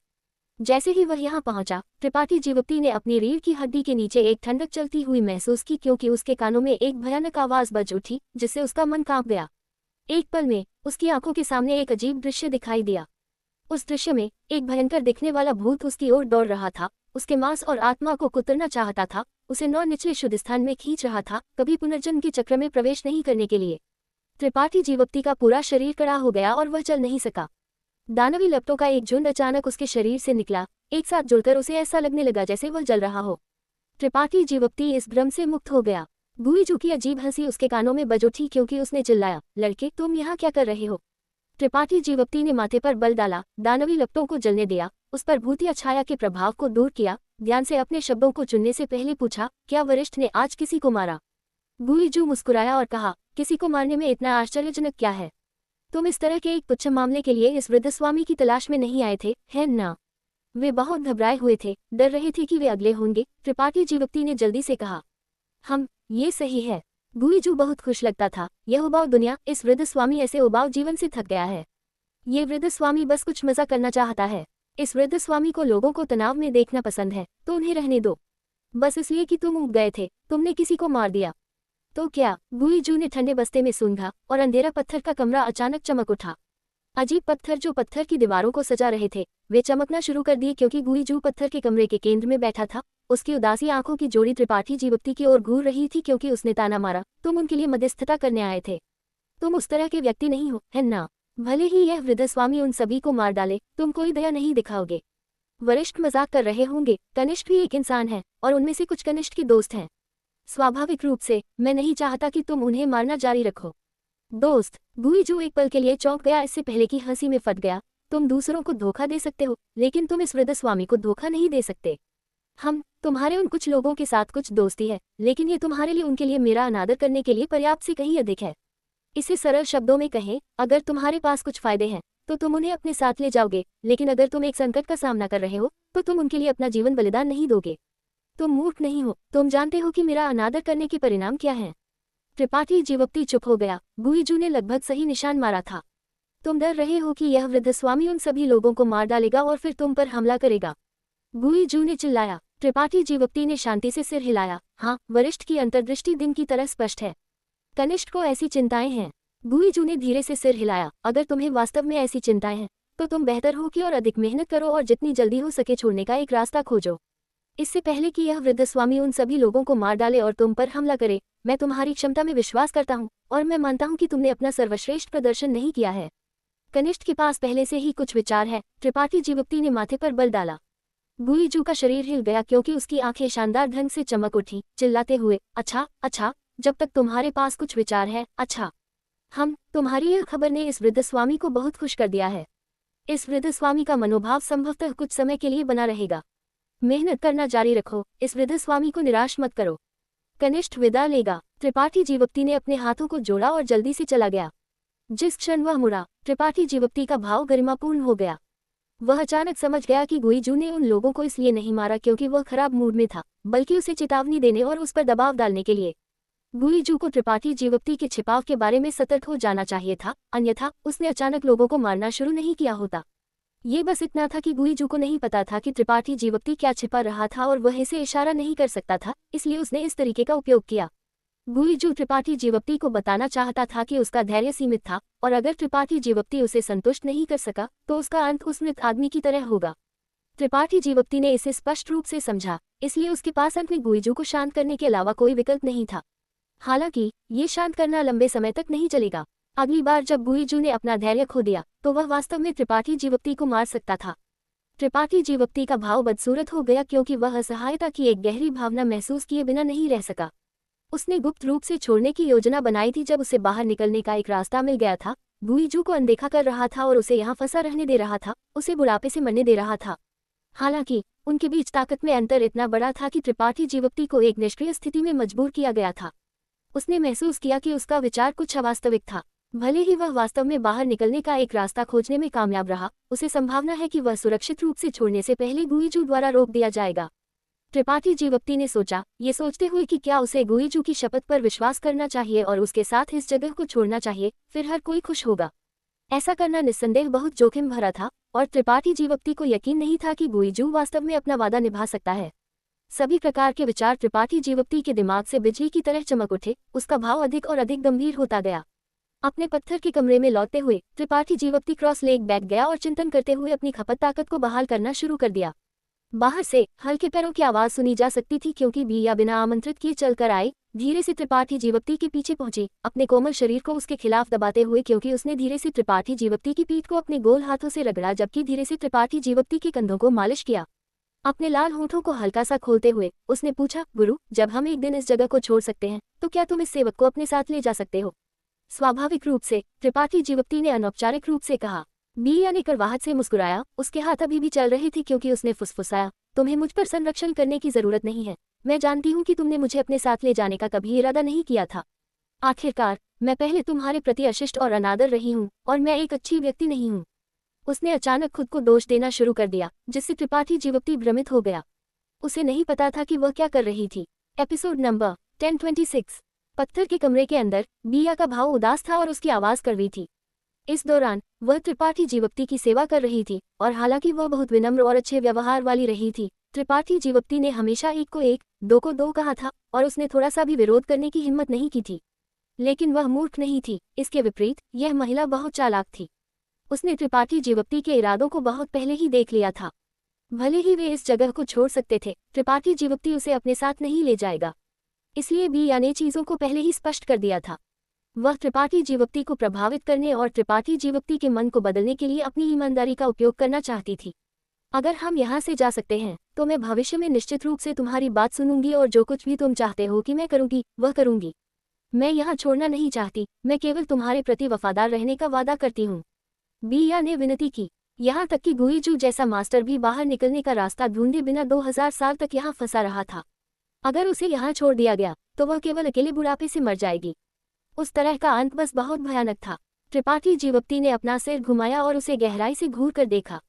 बिया ने शांति से त्रिपाठी जीवप्ती को वापस घूर कर देखा, अपनी सुंदर आंखों में घबराहट का थोड़ा सा भी निशान नहीं दिखाते हुए।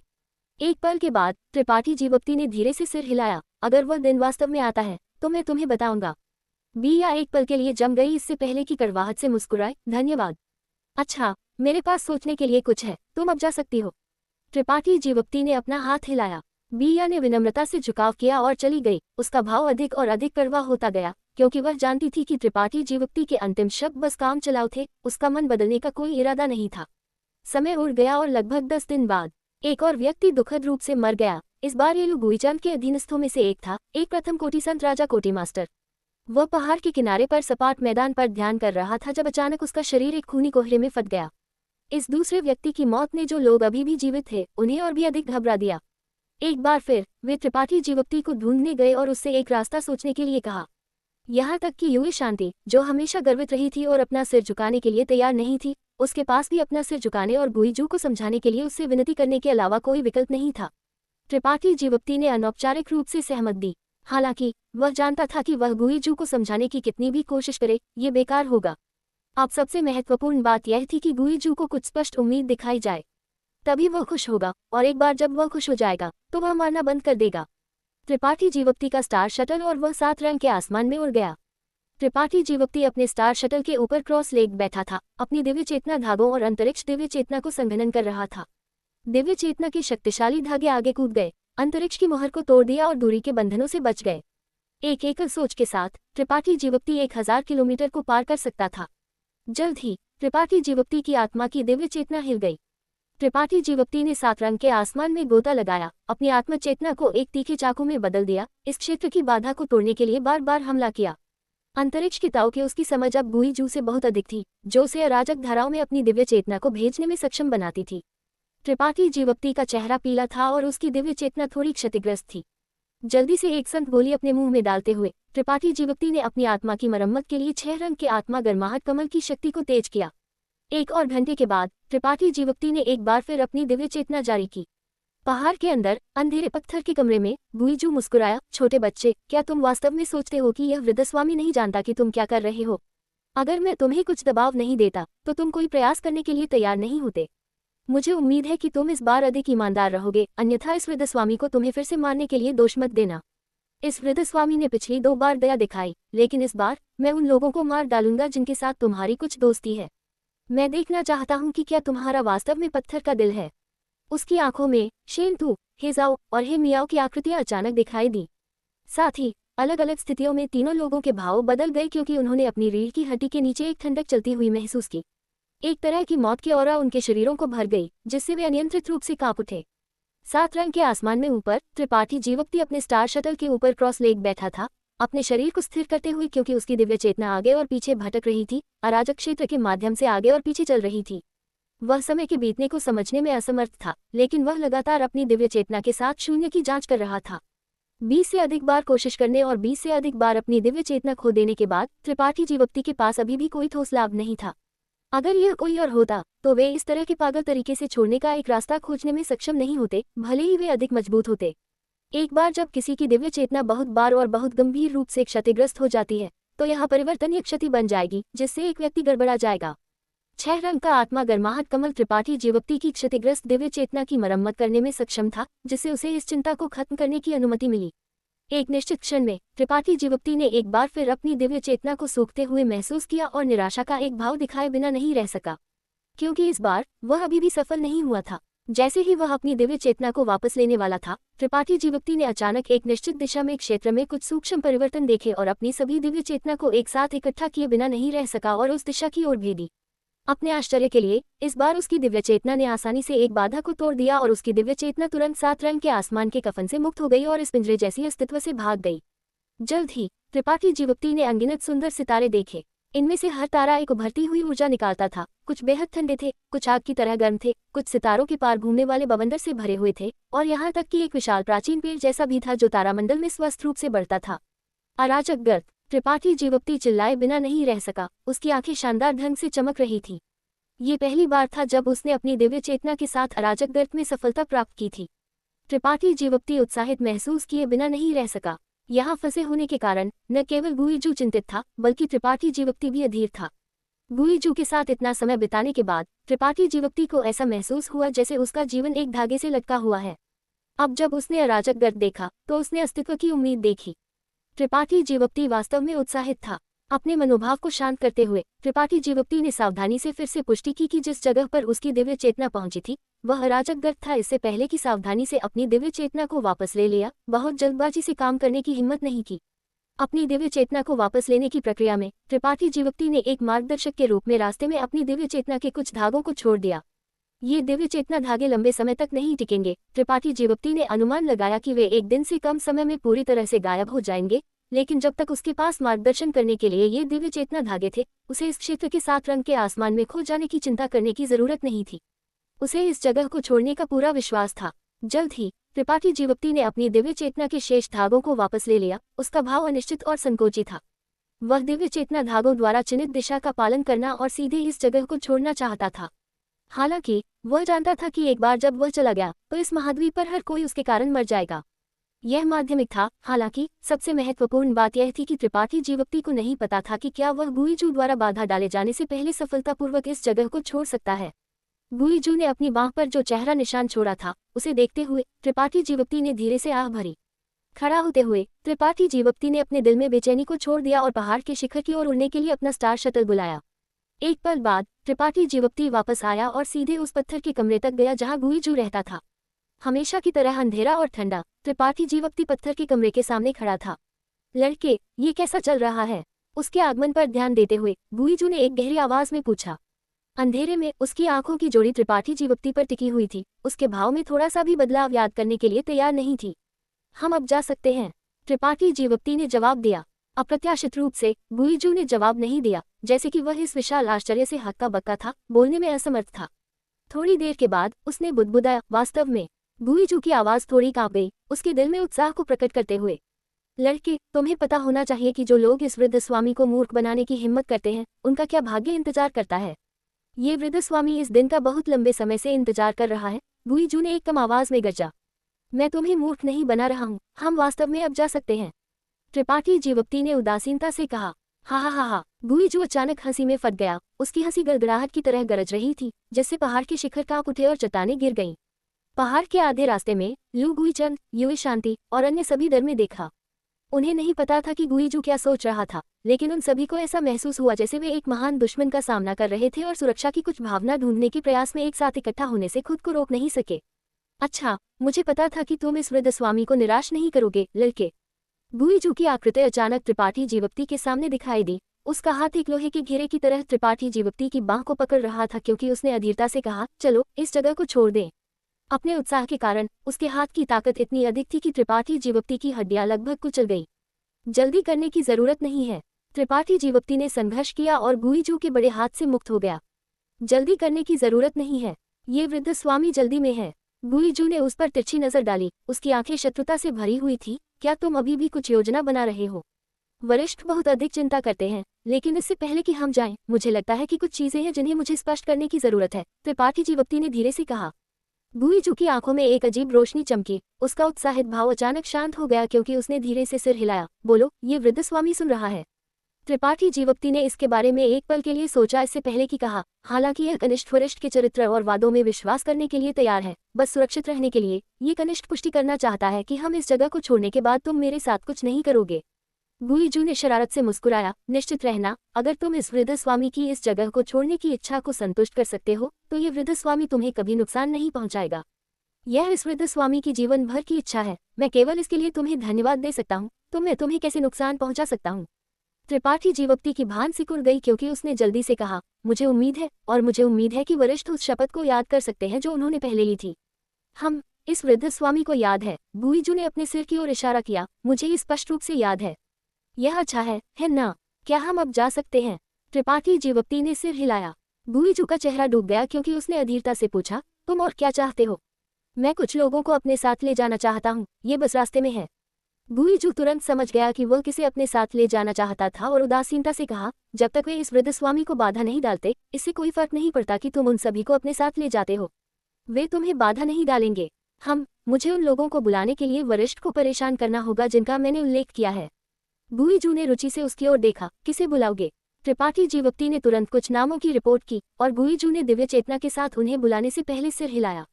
Episode number 1027। पहाड़ के आधे रास्ते में युई शांति, हे जाओ, हे म्याओ, शेंतु और अन्य जो गुईजू की पागल हंसी के कारण घबराए हुए थे, अचानक कठोर हो गए और उनके चेहरे कागज की तरह सफेद हो गए। गुईजू की आवाज अचानक उनके कानों में बज उठी। क्या हुआ? लू गुईचंद ने जल्दी से पूछा। गुईजू ने बुलाया। युई शांति घूंट निगलने से खुद को रोक नहीं सकी। लू गुईचंद चौंक गया और युई शांति की ओर उसकी आंखों में नजर तुरंत बदल गई, एक तरह का शत्रुतापूर्ण आनंद, एक तरह का दुख, लेकिन एक तरह की राहत भी, और कुछ नहीं कहा। मुझे भी बुलाया गया है। शेंतु का चेहरा पीला पड़ गया क्योंकि लाचारी की एक गहरी भावना उसके दिल को भर गई। मुझे भी। बिया ने अपने हाथों को एक साथ निचोड़ा क्योंकि उसका कोमल शरीर कांप रहा था। गुरु, हमें क्या करना चाहिए?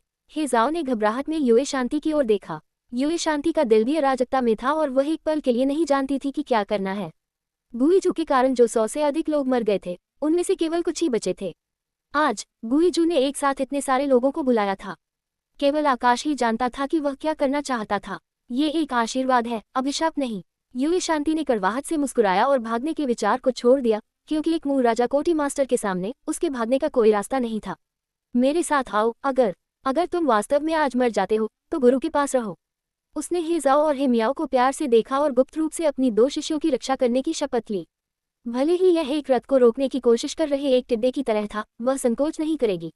उन तीनों ने नेतृत्व किया और पहाड़ में चल दिए।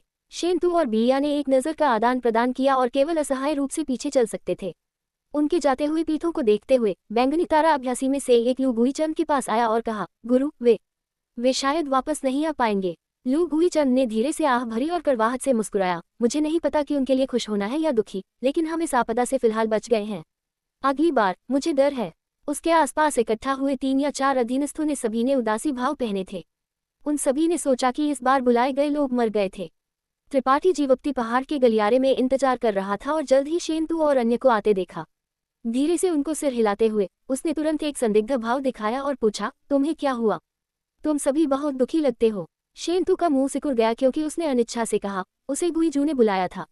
ऐसा कहते हुए उसने धीरे से त्रिपाठी जीवप्ती के कंधे पर थपथपाया और फुसफुसाया, भाई, मुझे डर है कि मैं इस बार भाग नहीं पाऊंगा। अगर तुम्हें यहाँ से भागने का मौका मिलता है तो कृपया हेंगलुओ वाणिज्य मंडल को एक संदेश भेजे कि मैंने अपने पिता को निराश किया। अगर मुझे पता होता कि ऐसा होगा तो मैंने इतना शरारती काम नहीं किया होता। वह ऐसा लगता था जैसे वह अपने अंतिम शब्द दे रहा हो और उसका भाव गंभीर था। हेंगलुओ वाणिज्य मंडल, युई शांति ने सोचते हुए उसकी ओर देखा। उसकी सुंदर आंखों में संदेह का एक निशान चमक उठा। याद रखना, सुनिश्चित करो कि तुम संदेश पहुंचाओ। बेशक, अगर तुम इस जगह को छोड़ नहीं सकते तो भूल जाओ। शेंतु ने त्रिपाठी जीवप्ती के कंधे पर थपथपाया और गहरी आह भरी। त्रिपाठी जीवप्ती के चेहरे पर एक अजीब भाव था। इसके बारे में एक पल के लिए सोचते हुए वह अचानक समझ गया कि ये लोग इतने उदास क्यों थे, जैसे कि उन पर एक बड़ी आपदा आने वाली थी, और मुस्कुराए बिना नहीं रह सका। तुम क्या सोचते हो कि वरिष्ठ गुईजू ने तुम्हें किस लिए बुलाया? मुझे नहीं पता, लेकिन ये कुछ भी अच्छा नहीं हो सकता। शेंतु एक पल के लिए जम गया। इससे पहले कि आश्चर्य में त्रिपाठी जीवप्ती की ओर देखा। क्या तुम कुछ जानते हो? मुझे बताओ, वह हमारे साथ क्या करने जा रहा है? हर कोई उसकी ओर अपनी आंखें मोड़ने से खुद को रोक नहीं सका। मैंने वरिष्ठ गुईजू को तुम्हें बुलाने के लिए कहा, त्रिपाठी जीवप्ती ने सीधे कहा। हर किसी का भाव उलझन भरा हो गया। मैं तुम्हें यहाँ से बाहर ले जाऊंगा, त्रिपाठी जीवप्ती ने जारी रखा। शेंतु चौंक गया और युए शांति, हेजाओ, हेम्याओ और बिया की सुंदर आंखें भी एक अजीब रोशनी चमकी। वे सभी अविश्वास में त्रिपाठी जीवप्ती को घूर रहे थे। मुझे छोड़ने का एक रास्ता मिल गया। मैंने वरिष्ठ गुईजू से बात की और वह तुम्हें मेरे साथ आने देने के लिए सहमत हो गया। यह नहीं हो सकता। क्या मैंने सही सुना? हम इस जगह को छोड़ सकते हैं? शेंतु ने स्तब्ध होकर बुदबुदाया। उसके चेहरे पर अविश्वास का एक भाव भर गया। हेजाओ और हेम्याओ के सुंदर चेहरे ने भी उत्साह का एक भाव दिखाया। उनकी आंखें कृतज्ञता से भरी हुई थी। हेम्याओ उत्सुकता से पूछ रही थी, त्रिपाठी जीवप्ती, क्या जो तुमने कहा वह सच है? तुम हमसे झूठ नहीं बोल रहे हो, है ना? त्रिपाठी जीवप्ती ने सिर हिलाया। वह अचानक अत्यधिक खुश हो गई। उसने अपना छोटा मुंह ढक लिया और उसकी सुंदर आंखों में पानी की रोशनी की एक परत दिखाई दी। ये बहुत अच्छा है, ये बहुत अच्छा है। एक तरफ उसने सोचा था कि गुईजू द्वारा बुलाए जाने के बाद वह बिना किसी संदेह के मर जाएगी, लेकिन अब चीजें वैसी नहीं थी जैसा उसने डर था। दूसरी तरफ उसने सीखा था कि वह इस पिंजरे से भाग सकती है, इसलिए वह खुद को रोक नहीं सकी। हेजाओ ने उसके कंधे को गले लगाया और दोनों बहनें एक दूसरे को देखने से पहले हंसी में फट गईं। बिया भी इस खबर से चौंक गई लगती थी। मूर्खता से जगह पर खड़ी थी। एक पल के लिए ठीक होने में असमर्थ थी क्योंकि उसने त्रिपाठी जीवप्ती को खाली देखा। ये समझने में असमर्थ थी कि उसने अचानक अपना मन क्यों बदल दिया था। बहुत पहले नहीं, बिया ने त्रिपाठी जीवप्ती की तलाश की थी और उससे इस बारे में बात की थी, लेकिन उस समय त्रिपाठी जीवप्ती का रुख स्पष्ट रूप से काम चलाऊ था। फिर भी अब वह उसे अपने साथ लाना चाहता था। बिया को यह अवास्तविक महसूस किए बिना नहीं रह सका, जैसे कि वह एक सपना में थी। उपस्थित सभी में जो सबसे अधिक भ्रमित था वह युए शांति थी। उसने एक जटिल भाव के साथ त्रिपाठी जीवप्ती को घूर कर देखा। कोई भी ये बताने में सक्षम नहीं था कि वह क्या सोच रही थी। वह अपना मुंह खोलना और उसे धन्यवाद देना चाहती थी, लेकिन वह उन शब्दों को कहने में खुद को नहीं ला सकी। उसका दिल गांठों में मुड़ा हुआ था। तुम एक पल इंतजार करो, बिया, मेरे साथ आओ। त्रिपाठी जीवप्ती ने युए शांति पर ध्यान नहीं दिया और इसके बजाय बिया को बुलाया और चल दिया। बिया ने जल्दी से जवाब दिया और त्रिपाठी जीवप्ती के पीछे चल दी। वे दोनों थोड़ी दूरी पर खड़े थे और त्रिपाठी जीवप्ती ने उसे घूर कर देखा। उसकी भान थोड़ी सिकुड़ गई। एक पल के लिए संकोच किया इससे पहले कि कहा, ईमानदारी से कहूँ, मैं वास्तव में तुम्हें अपने साथ ले जाना नहीं चाहता। नहीं, मैं तुम्हारी परवाह करता हूँ। तुम जीवित रहती हो या मर जाती हो, इसका मुझसे कोई लेना देना नहीं है। बिया ने कड़वाहट से मुस्कुराया। मैं समझती हूँ, आखिरकार मैंने पहले तुम्हारे साथ बहुत बुरी चीजें की हैं। एक कहावत है कि पहाड़ों और नदियों को बदलना आसान है, लेकिन किसी का उपनाम बदलना मुश्किल है। तुम एक आवारा और विश्वासघाती महिला हो। पुरुष तुम्हारे लिए खेलने के सामान से अधिक कुछ नहीं है, खुद को बढ़ाने के लिए ताकत का एक स्रोत। अब जब तुम्हें मुझसे पूछने के लिए कुछ है तो तुम इतनी विनम्र अभिनय कर रही हो। कौन जानता है कि एक बार जब तुम इस जगह को छोड़ देती हो तो तुम अपनी मूल प्रकृति में वापस आ जाओगी और मेरे खिलाफ द्वेष रखोगी और बदला लोगे। नहीं, मैं ऐसा नहीं करूंगी। बिया ने जल्दी से अपने हाथों को हिलाया। मुझे तुम पर भरोसा नहीं है। त्रिपाठी जीवप्ती ने सिर हिलाया। बिया का चेहरा पीला पड़ गया, जाहिर तौर पर यह महसूस करते हुए कि इस जगह को छोड़ने की उसकी उम्मीद दूर और दूर होती जा रही थी। लेकिन तुमने पिछले कुछ दिनों से मेरी अच्छी सेवा की है। चाहे तुम पाखंडी हो या ईमानदार, तुमने मेरी इतने दिनों तक सेवा की है। अगर मैं तुम्हें बस यहाँ छोड़ दूं तो यह मुझे बहुत ठंडा खून वाला दिखाएगा। तुम क्या चाहते हो कि मैं करूं ताकि तुम मुझ पर भरोसा करो? बिया ने उसके शब्दों के पीछे के अर्थ को समझा और उसकी सुंदर आंखें चमक उठी क्योंकि उसने विनती करते हुए त्रिपाठी जीवप्ती को घूर कर देखा। मुझे बताओ, मैं वह करूंगी जो तुम कहोगे। मैं तुम्हें निराश नहीं करूंगी। त्रिपाठी जीवप्ती ने धीरे से सिर हिलाया। अपने ज्ञान सागर की रक्षा जारी करो। मुझे तुम्हारी आत्मा प्राण चाहिए। मैं तुम्हारे जीवन और मृत्यु को नियंत्रित करने में सक्षम होना चाहता हूँ। बिया एक पल के लिए जम गई। उसकी सुंदर आंखों में घबराहट का एक निशान चमक उठा, लेकिन एक पल के लिए संकोच करने के बाद उसने भारी सिर हिलाया और सक्रिय रूप से अपनी ज्ञान सागर की रक्षा जारी की। अगले क्षण त्रिपाठी जीवप्ती की दिव्य चेतना बिया के ज्ञान सागर में घुस गई, आगे और पीछे चल रही थी, कुछ तलाश रही थी। एक पल बाद त्रिपाठी जीवप्ती ने अपनी दिव्य चेतना को वापस ले लिया और उसकी आत्मा ब्रांड को दूर ले गया। बिया का चेहरा थोड़ा पीला पड़ गया। उसके लाल होंठ थोड़े कांप रहे थे क्योंकि उसने पूछा, क्या ये सब ठीक है? त्रिपाठी जीवप्ती ने एक पल के लिए उसे अजीब तरह से देखा इससे पहले कि सिर हिलाया। ये सब ठीक है। एक ठहराव के बाद उसने पूछा, तुमने कितने पुरुषों को नुकसान पहुंचाया है? बिया ने अपने होठों को सिकोड़ा और खिलखिलाकर हंस पड़ी। क्या तुमने अन्य लोगों की यादों में झांका? त्रिपाठी जीवप्ती ने अपने कंधों को उछाला। यह अपरिहार्य है। बिया के ज्ञान सागर के अंदर गंदी यादों की एक श्रृंखला थी। हालांकि त्रिपाठी जीवप्ती एक आदमी था जिसने दुनिया का बहुत कुछ देखा था, वह थोड़ा चौंक जाने से खुद को रोक नहीं सका। यह महिला बस एक आपदा का स्रोत थी। कोई भी आदमी जो उसके द्वारा लक्षित था, वह उसके जहरीले हाथों से नहीं बच सकता था। एक के बाद एक मर रहा था क्योंकि उनके रक्तसार को सूख लिया गया था। हालांकि उन पुरुषों के चेहरों पर मरते समय सभी खुशभाव थे। उन्हें पूरी तरह से अज्ञात था कि उनका भाग्य क्या होगा। त्रिपाठी जीवप्ती थोड़ा डर महसूस किए बिना नहीं रह सका। अगर बैंगनी तारा अंतरिक्ष यान पर कई मोड़ और मोड़ नहीं होते तो वह उस स्थिति में समाप्त हो सकता था। उसके साथ कुछ समय तक सोता था इससे पहले कि उसके पेट पर मर जाता। मैं अब से तुम्हारी रहूंगी। बिया ने अपने पतले लाल होंठों को धीरे से काटा। उसकी आकर्षक आकृति अदृश्य तरंगों को विकिरण कर रही थी जिसने त्रिपाठी जीवप्ती के मन को प्रभावित किया। मैं भविष्य में तुम्हारी अधिक लगन से सेवा करूंगी। इसे भूल जाओ, मैं तुम्हारे साथ कुछ भी नहीं करना चाहता। यहाँ से जाने के बाद तुम और मैं अपने अलग अलग रास्ते जाएंगे। त्रिपाठी जीवप्ती ने सूंघा। तुम वास्तव में नहीं। बिया ने अपना मुंह ढक लिया क्योंकि उसने त्रिपाठी जीवप्ती को ऊपर और नीचे देखा। वास्तव में क्या उसमें कोई समस्या है? बिया ने सवाल पूछा जो उसके दिल में बहुत देर से अटका हुआ था। उसकी आंखें त्रिपाठी जीवप्ती के पैरों के बीच रुकी। उसके चेहरे पर दया का एक भाव दिखाई दिया। त्रिपाठी जीवप्ती का चेहरा काला पड़ गया। अगर तुम फिर से बकवास बोलने की हिम्मत करती हो तो मैं तुम्हें यहाँ छोड़ दूंगा। ऐसा कहते हुए उसने अब इस पागल महिला पर कोई ध्यान नहीं दिया, मुड़ा और चला गया। बिया की जंगली हंसी उसके पीछे से आई। जाहिर तौर पर त्रिपाठी जीवप्ती की धमकी की बिल्कुल भी परवाह नहीं कर रही थी। त्रिपाठी जीवप्ती अभी अभी उस जगह पर पहुंचा था जहां हर कोई इकट्ठा था जब गुईजू आराम से दिखाई दिया। जो कई लोग एक दूसरे से फुसफुसाहट कर रहे थे वे जल्दी से चुप हो गए, फिर से बोलने की हिम्मत नहीं कर रहे थे। क्या तुमने इससे निपटा है? गुईजू ने त्रिपाठी जीवप्ती की ओर देखा। हम तो चलो चले। गुईजू हंसा। एक बार इंतजार करो, मेरे पास कुछ कहने के लिए है। त्रिपाठी जीवप्ती ने गंभीरता से भीड़ की ओर देखा। मुझे तुम्हें बताना होगा कि जब मैंने तुम्हें यहाँ से बाहर निकाला तो मैंने फाड़ने अंतरिक्ष नामक एक तरीके का उपयोग किया। फाड़ने अंतरिक्ष? युवी शांति ने आश्चर्य में पुकारा। त्रिपाठी जीवप्ती को अजीब तरह से घूर कर देखा। क्या तुम भी अंतरिक्ष के रहस्यों के बारे में जानते हो? सिर हिलाते हुए त्रिपाठी जीवप्ती ने कहा, बुरा नहीं है। युवी शांति की सुंदर आंखें शानदार ढंग से चमकी क्योंकि वह बोध में गुईजू की ओर मुड़ी। कोई आश्चर्य नहीं वरिष्ठ गुईजू ने तुम्हारे साथ एक समझौते पर पहुंचा तो यह ऐसा है। वे सोच रहे थे कि त्रिपाठी जीवप्ती के बारे में क्या था जिसने गुईजू को उसकी रक्षा करने और उसे एक अच्छा खेती वातावरण प्रदान करने के लिए चाहता था। त्रिपाठी जीवप्ती के प्रति गुईजू का रुख पूरी तरह से अलग था कि वह दूसरों के साथ कैसा व्यवहार करता था, और यह अब तक नहीं था कि वे समझे। फाड़ने अंतरिक्ष का मतलब था कि इस पिंजरे से भागने का एक मौका था। ये वो दिशा थी जिसका गुईजू 1000 साल से शोध कर रहा था, और यह एक क्षेत्र भी था जिसे वह कभी समझने में सक्षम नहीं रहा था। यह उसकी छोड़ने की एकमात्र उम्मीद थी। Episode number 1028। किसी ने भी उम्मीद नहीं की थी कि त्रिपाठी जीवप्ती जैसा कोई अंतरिक्ष के रहस्यों में भी शामिल होगा। अंतरिक्ष का ताऊ हमेशा एक अत्यंत अस्पष्ट अस्तित्व रहा है। इसे समझना न केवल मुश्किल था बल्कि इसे तोड़ना भी अत्यंत मुश्किल था। अंतरिक्ष के रहस्यों को समझने वाला एक अभ्यासी बेहद दुर्लभ था। यहाँ तक कि पूरे तारामंडल को देखते हुए भी अंतरिक्ष के रहस्यों में निपुण एक अभ्यासी अत्यंत दुर्लभ था। यहाँ तक कि गुईजू जैसा मास्टर जिसने 1000 साल तक अंतरिक्ष के ताऊ का अध्ययन किया था, किसी भी उपयोगी अंतरिक्ष सरणियों का उत्पादन करने में सक्षम नहीं रहा था। भाई शेंतू ने अपने सूखे होठों को सिकुड़ा और बुदबुदाया, क्या तुम वास्तव में एक निम्न स्तरीय महाद्वीप से आए हो? तुम बाघ को खाने के लिए एक सुअर होने का ढोंग नहीं कर रहे हो, है ना?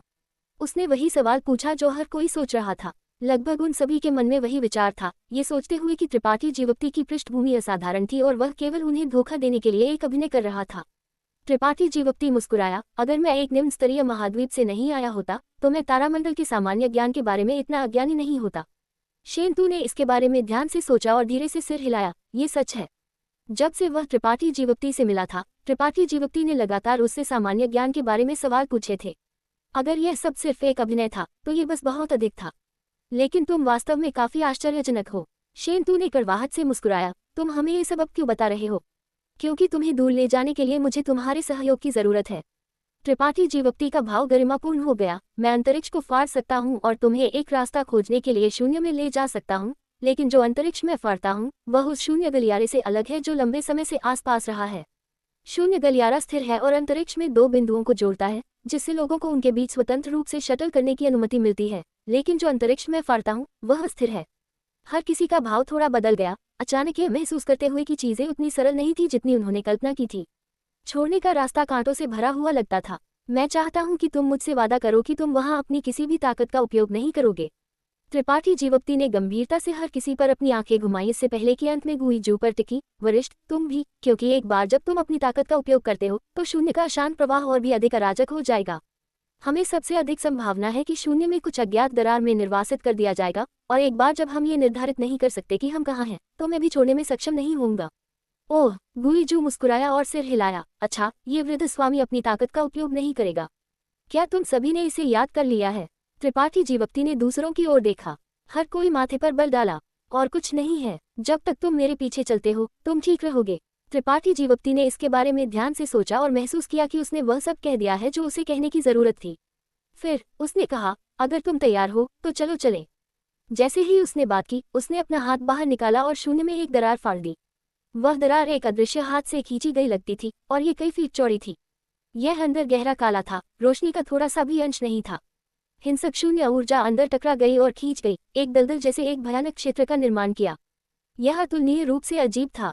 गुईजू का भाव गरिमापूर्ण हो गया क्योंकि उसने शून्य दरार में गहराई से घूर कर देखा। बाकी सब पिछले से भी अधिक घबराए हुए थे। त्रिपाठी जीवप्ती के हाथ में चमकता हुआ पत्थर का एक टुकड़ा था जिसे उसने दीवार से लिया था। एक शब्द कहे बिना वह गुफा में प्रवेश कर गया। गुईजू की आंखें चमकी, लेकिन उसने त्रिपाठी जीवप्ती की गति के साथ बने रहने की जल्दबाजी नहीं की और इसके बजाय शेंतू को अंदर फेंक दिया।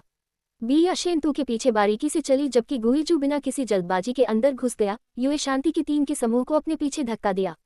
उन सातों के सभी प्रवेश करने के बाद जो दरार फाड़ दी गई थी वह जल्दी से बंद हो गई और गायब हो गई। ठंडे अंधेरे से घिरे एकमात्र रोशनी त्रिपाठी जीवप्ती के हाथ में अजीब पत्थर से आई, हर किसी को आगे बढ़ने का मार्गदर्शन करती थी। उनमें से किसी ने भी पीछे एक कदम उठाने की हिम्मत नहीं की। वे सभी शून्य के माध्यम से चल रहे थे, जैसे कि वे पतली बर्फ पर चल रहे थे। चुपचाप बाएं और दाएं झुकाव करते हुए वे सभी चौंक गए। उनमें से किसी को भी पहले ऐसा अजीब अनुभव नहीं हुआ था। नहीं उन्होंने कभी कल्पना की थी कि एक दिन वे शून्य के माध्यम से चलने में सक्षम होंगे। आसपास की स्थानिक अशांति बेहद अराजक थी, और यह ऐसा था जैसे सबसे भयानक भयंकर जानवर ने उन सभी को निगलने के इरादे से अपना जंगली मुंह खोल दिया था। दूसरी ओर स्थानिक अशांति सबसे खतरनाक दलदल की तरह लगती थी, और यह कीचड़ भरे जालों से भरी हुई थी। थोड़ी सी भी लापरवाही से कोई इसमें खींचा जा सकता था और दुनिया के अंत तक निर्वासित हो सकता था। हिंसक दिल की धड़कन हर किसी के सीने से बज उठी। जैसे ही उन्होंने आश्चर्य में चारों ओर देखा, वे डर की भावना महसूस किए बिना नहीं रह सके। जिसने उन्हें मन की शांति दी वही था कि जहां भी त्रिपाठी जीवप्ती चल रहा था, अराजक शून्य को चिकना कर दिया गया लगता था और कीचड़ भरी अशांति सपाट जमीन की तरह ठोस हो गई, जिससे चलना कम खतरनाक हो गया। हर कोई तीव्रता से जागरूक था कि त्रिपाठी जीवप्ती का सार, ची और आत्मा अशांत शून्य के साथ एक अजीब अनुनाद बना लिया था, जिससे उसे एक रास्ता खोजने की अनुमति मिली। हर किसी ने अपनी सांस रोकी क्योंकि उन्होंने अपने पूर्ववर्तियों के नक्शे कदम पर चलते हुए एक एक करके आगे बढ़े। अचानक एक संक्षिप्त विस्मयादिबोधक बज उठा और त्रिपाठी जीवप्ती रुकने से खुद को रोक नहीं सका। अपना सिर घुमाया और पूछा, क्या हुआ? कुछ नहीं, हे मियाओ ने अपनी छाती को थपथपाया और माफी मांगते हुए कहा, क्षमा करें, मुझे लगा कि मैं गिर गई। उसके पैरों के पास अंतरिक्ष का विस्तार इंच दर इंच फट गया, और यह एक टूटे हुए दर्पण की सतह की तरह था जिसने दूसरों को एक गलत धारणा पैदा करने में मजबूर कर दिया कि वे एक रसातल में गिर गए हैं। त्रिपाठी जीवप्ती ने सिर हिलाया और कुछ नहीं कहा, रास्ता दिखाना जारी रखा। छोटी लड़की, इतनी चौंक मत, इस वृद्ध स्वामी को भी तुमने आधा मार दिया था। गुईजू मुड़ा और हे मियाओ पर मुस्कुराया। उसकी उदासी मुस्कान ने हे मियाओ के पहले से ही उदासी भाव को और भी अधिक बदसूरत बना दिया। त्रिपाठी जीवप्ती, जो उनके सामने चल रहा था, फिर से रुक गया, अपना हाथ बाहर निकाला और शून्य में एक और दरार फाड़ दी। वह बाहर कूद गया। हर कोई बारीकी से पीछे चला गया। ताज़ी हवा हर किसी के नथुने में दौड़ गई और हर किसी को ऐसा महसूस हुआ जैसे वे अभी अभी नर्क के दरवाजों से चले हैं। उनके शरीर पसीने से टपक रहे थे। थोड़ी देर के लिए चारों ओर देखते हुए शेंतू ने अचानक एक अजीब भाव पहना और कहा, त्रिपाठी जीवप्ती, हम बहुत दूर नहीं गए हैं। जैसे ही उसने कहा, उसने नीचे देखा। हर किसी के पैरों के ठीक नीचे एक जला हुआ पहाड़ का शिखर था जो पूरी तरह से नंगा था। पहाड़ के आधे रास्ते में सपाट जमीन पर कुछ लोग घूमते हुए लगते थे। ये लोग स्पष्ट रूप से लू गुईचंद और बैंगनी तारा अभ्यासी थे। उन्होंने भी यहाँ स्थिति पर ध्यान दिया था और उनकी ओर इशारा कर रहे थे। यह नहीं समझते थे कि क्या हो रहा था। ये वास्तव में इतना दूर नहीं था, बस कुछ 1000 किलोमीटर। त्रिपाठी जीवप्ती ने सिर हिलाया और समझाया, इस बार हम बस चाहते थे कि तुम शून्य के माध्यम से आगे बढ़ने की भावना से परिचित हो जाओ। आगे क्या है, मुख्य कार्यक्रम है। 7 रंग के आसमान की ओर इशारा करते हुए उसने घोषणा की, हमें इस आसमान को वैधना होगा और उस अराजक क्षेत्र की नाकाबंदी को तोड़ना होगा। समझा? शेंतू ने सिर हिलाया। चलो जारी रखें। त्रिपाठी जीवप्ती धीरे से मुस्कुराया, मैं अभी भी इसे कुछ और बार कर सकता हूँ। धीरे से दिव्य चेतना धागे के उतार चढ़ाव को महसूस करते हुए जिसे उसने पहले छोड़ दिया था, त्रिपाठी जीवप्ती ने इसकी स्थिति की पुष्टि की और अंतरिक्ष को फिर से फाड़ दिया। जैसे ही हर कोई फाइल में घुस गया, हे मियाओ अचानक अपना सिर घुमाया और नीचे झांका, फुसफुसाते हुए, गुरु, लू गुईचंद और अन्य यहाँ दौड़कर आते हुए लगते हैं। उन पर ध्यान मत दो, बने रहो। युए शांति ने आग्रह किया। लू गुईचंद, बस अपनी मौत के लिए यहाँ इंतजार करो। युए शांति ने धीरे से ताना मारा, अनौपचारिक रूप से नीचे झांका, अंदर प्रवेश करने वाली अंतिम थी। एक पल बाद लू गुईचंद, जो अपने स्टार शटल पर आया था, एक स्तब्धता में चारों ओर देखा, लेकिन किसी को नहीं देख सका। उसे अचानक यह महसूस हुआ कि उसे छोड़ दिया गया है और उसका चेहरा तुरंत पीला पड़ गया। गुईजू ने पहले जिन लोगों को बुलाया था वे स्पष्ट रूप से त्रिपाठी जीवोक्ति से संबंधित थे, केवल वे ही बुलाए नहीं गए थे जो बैंगनी तारा से थे। वह अभी भी थोड़ा खुश हो रहा था, ये सोचते हुए कि युए शांति और अन्य मरने वाले थे, लेकिन उन्हें नहीं पता था कि यह वास्तव में बचने का एक रास्ता था। इसके विपरीत उसे और उसके 3 या 4 अधीनस्थों को हमेशा के लिए यहाँ छोड़ दिया गया था। लू गुईचंद का चेहरा नाटकीय रूप से बदल गया क्योंकि उसने गुस्से में गर्जना की। 7 रंग के आसमान में ऊपर अराजक गर्द से विभिन्न सितारों का क्षेत्र एक दूसरे को काट रहा था, जिससे ये कई हजार किलोमीटर क्षेत्र शून्य से भी अधिक रहस्यमय हो गया था। कहीं अंतरिक्ष में एक दरार अचानक खुल गई और त्रिपाठी जीवोक्ति बाहर निकला, अपनी आंखें बंद कर लीं और अपने आसपास महसूस किया। उसका दिल शांत हो गया। दिव्य चेतना धागा जो उसने पहले छोड़ दिया था वह दूर नहीं था, और हालांकि कुछ त्रुटियां थीं, इससे कोई फर्क नहीं पड़ा। जब तक वह दिव्य चेतना धागे के प्रक्षेपवक्र का पालन करता था, उसे अराजक गर्द तक पहुंचने का विश्वास था। एक बार जब वह अराजक गर्द तक पहुंच गया तो वह वास्तव में स्वतंत्र हो जाएगा। एक के बाद एक आकृति उसके पीछे दिखाई दी, और हर किसी ने अपने सामने के दृश्यों को देखने के बाद आश्चर्य में आह भरे बिना नहीं रह सका, क्योंकि उनके चारों ओर 7 रंग के शानदार और सुंदर थे। हालांकि हर किसी ने जल्द ही खोज की कि वे इस जगह पर अपनी दिव्य चेतना का विस्तार नहीं कर सकते थे, क्योंकि वे अपने आसपास के अराजक क्षेत्र से प्रभावित होंगे और खो जाएंगे, जिससे उनके लिए अपनी दिव्य चेतना को वापस लेना असंभव हो जाएगा। गुईजू ने धीरे से सिर हिलाया। बहुत अच्छा, तुम्हारे पास वास्तव में इस जगह को छोड़ने की क्षमता है। इस वृद्ध स्वामी ने तुम पर भरोसा करने के लिए सही काम किया। एक नज़र में वह बता सकता था कि यह जगह तैरते हुए महाद्वीप के ऊपर कहीं थी, एक जगह जहां वह पहले कभी नहीं गया था, इसलिए उसने त्रिपाठी जीवोक्ति में आत्मविश्वास महसूस किए बिना नहीं रह सका। ऐसा लगता था कि उसकी 2000 साल की पुरानी इच्छा पूरी होने वाली थी। उसका भाव पहले की तरह उदासी और भयानक नहीं था, बल्कि अपेक्षा की एक मुस्कान पहने हुए था। त्रिपाठी जीवोक्ति ने उस पर नजर डाली और धीरे से मुस्कुराया। उसकी बाह पर मानव चेहरा निशान पहले से कहीं अधिक ठंडा और निकालता था। वह जानता था कि गुईजू उस पर चौकस था, उसे अचानक छोड़ने के खिलाफ चौकस था। अगर उसे वास्तव में यहाँ छोड़ दिया गया था तो गुईजू आत्मविश्वासी नहीं था कि वह तैरते हुए महाद्वीप में वापस आ सकता है। त्रिपाठी जीवोक्ति का वास्तव में यह इरादा था, लेकिन उसने जल्दबाजी से काम करने की हिम्मत नहीं की। उसे विश्वास नहीं था कि वह गुईजू की नाक के नीचे कोई चाल चल सकता है, इसलिए वह आज्ञाकारी रहा। एक बार फिर त्रिपाठी जीवोक्ति ने अपने सामने दिव्य चेतना धागे की स्थिति को महसूस किया और अंतरिक्ष को फाड़ दिया। एक बार में 1000 किलोमीटर को टेलीपोर्ट करते हुए त्रिपाठी जीवोक्ति ने शून्य के माध्यम से अन्य 6 का नेतृत्व किया। सब कुछ सुचारू रूप से चल रहा था क्योंकि वे अराजक गर्द के करीब और करीब आ रहे थे। अंतरिक्ष को 5 बार फाड़ने के बाद त्रिपाठी जीवोक्ति शून्य से बाहर निकला और तुरंत क्रॉस लेग बैठ गया। सांस लेते हुए कहा, एक पल इंतजार करो, मुझे पहले खुद को बहाल करने की जरूरत है। हर बार जब उसने इस तरीके का उपयोग किया तो इसने एक विशाल मात्रा में ऊर्जा का उपभोग किया, इसलिए त्रिपाठी जीवोक्ति इस तरह अनंत रूप से जारी नहीं रख सकता था। उसके ज्ञान सागर में शक्ति का आधे से अधिक उपभोग हो गया था, इसलिए उसे कुछ अप्रत्याशित होने की स्थिति में इसे फिर से भरने की जरूरत थी। Episode number 1029। 1 घंटे के बाद त्रिपाठी जीवोक्ति पूरी तरह से स्वस्थ हो गया था और समूह को शून्य के माध्यम से आगे बढ़ाने लगा। हर बार जब उसने इस तरीके का उपयोग किया तो उसे दिव्य चेतना धागों की दिशा निर्धारित करनी पड़ी जो उसने पहले छोड़ दिए थे, अन्यथा इस 7 रंग के क्षेत्र के माध्यम से आगे बढ़ने का कोई रास्ता नहीं होगा। चीजें अप्रत्याशित रूप से सुचारू रूप से आगे बढ़ी। त्रिपाठी जीवोक्ति को जो चीजें चिंता थी उनमें से कोई भी नहीं हुई। उसके पीछे के 6 लोगों ने भी त्रिपाठी जीवोक्ति के निर्देशों को याद रखा और अपनी किसी भी ताकत का उपयोग करने की हिम्मत नहीं की। यहाँ तक कि गुईजू भी बहुत आज्ञाकारी ढंग से व्यवहार किया और सहयोग किया। ऐसा लगता था कि अगर वे इस तरह जारी रखते हैं तो वे वास्तव में जल्द ही अराजक गर्द तक पहुंचने में सक्षम होंगे। उनके सामने आशा के साथ हर किसी का भाव उत्साहित हो गया। 7 रंग के आसमान में कहीं त्रिपाठी जीवोक्ति फिर से दिखाई दिया और अन्य 6 के दिखाई देने के बाद जो शून्य दरार फाड़ दी गई थी वह धीरे से बंद हो गई। त्रिपाठी जीवोक्ति मुस्कुराया और समूह की ओर देखा। ये सड़क का अंतिम फैलाव है। जब तक हम शून्य के माध्यम से एक और बार गुजरते हैं हम अराजक गर्द तक पहुंच जाएंगे। उसने जो कहा उसे सुनकर हर किसी की आंखें अपेक्षा से चमक उठी।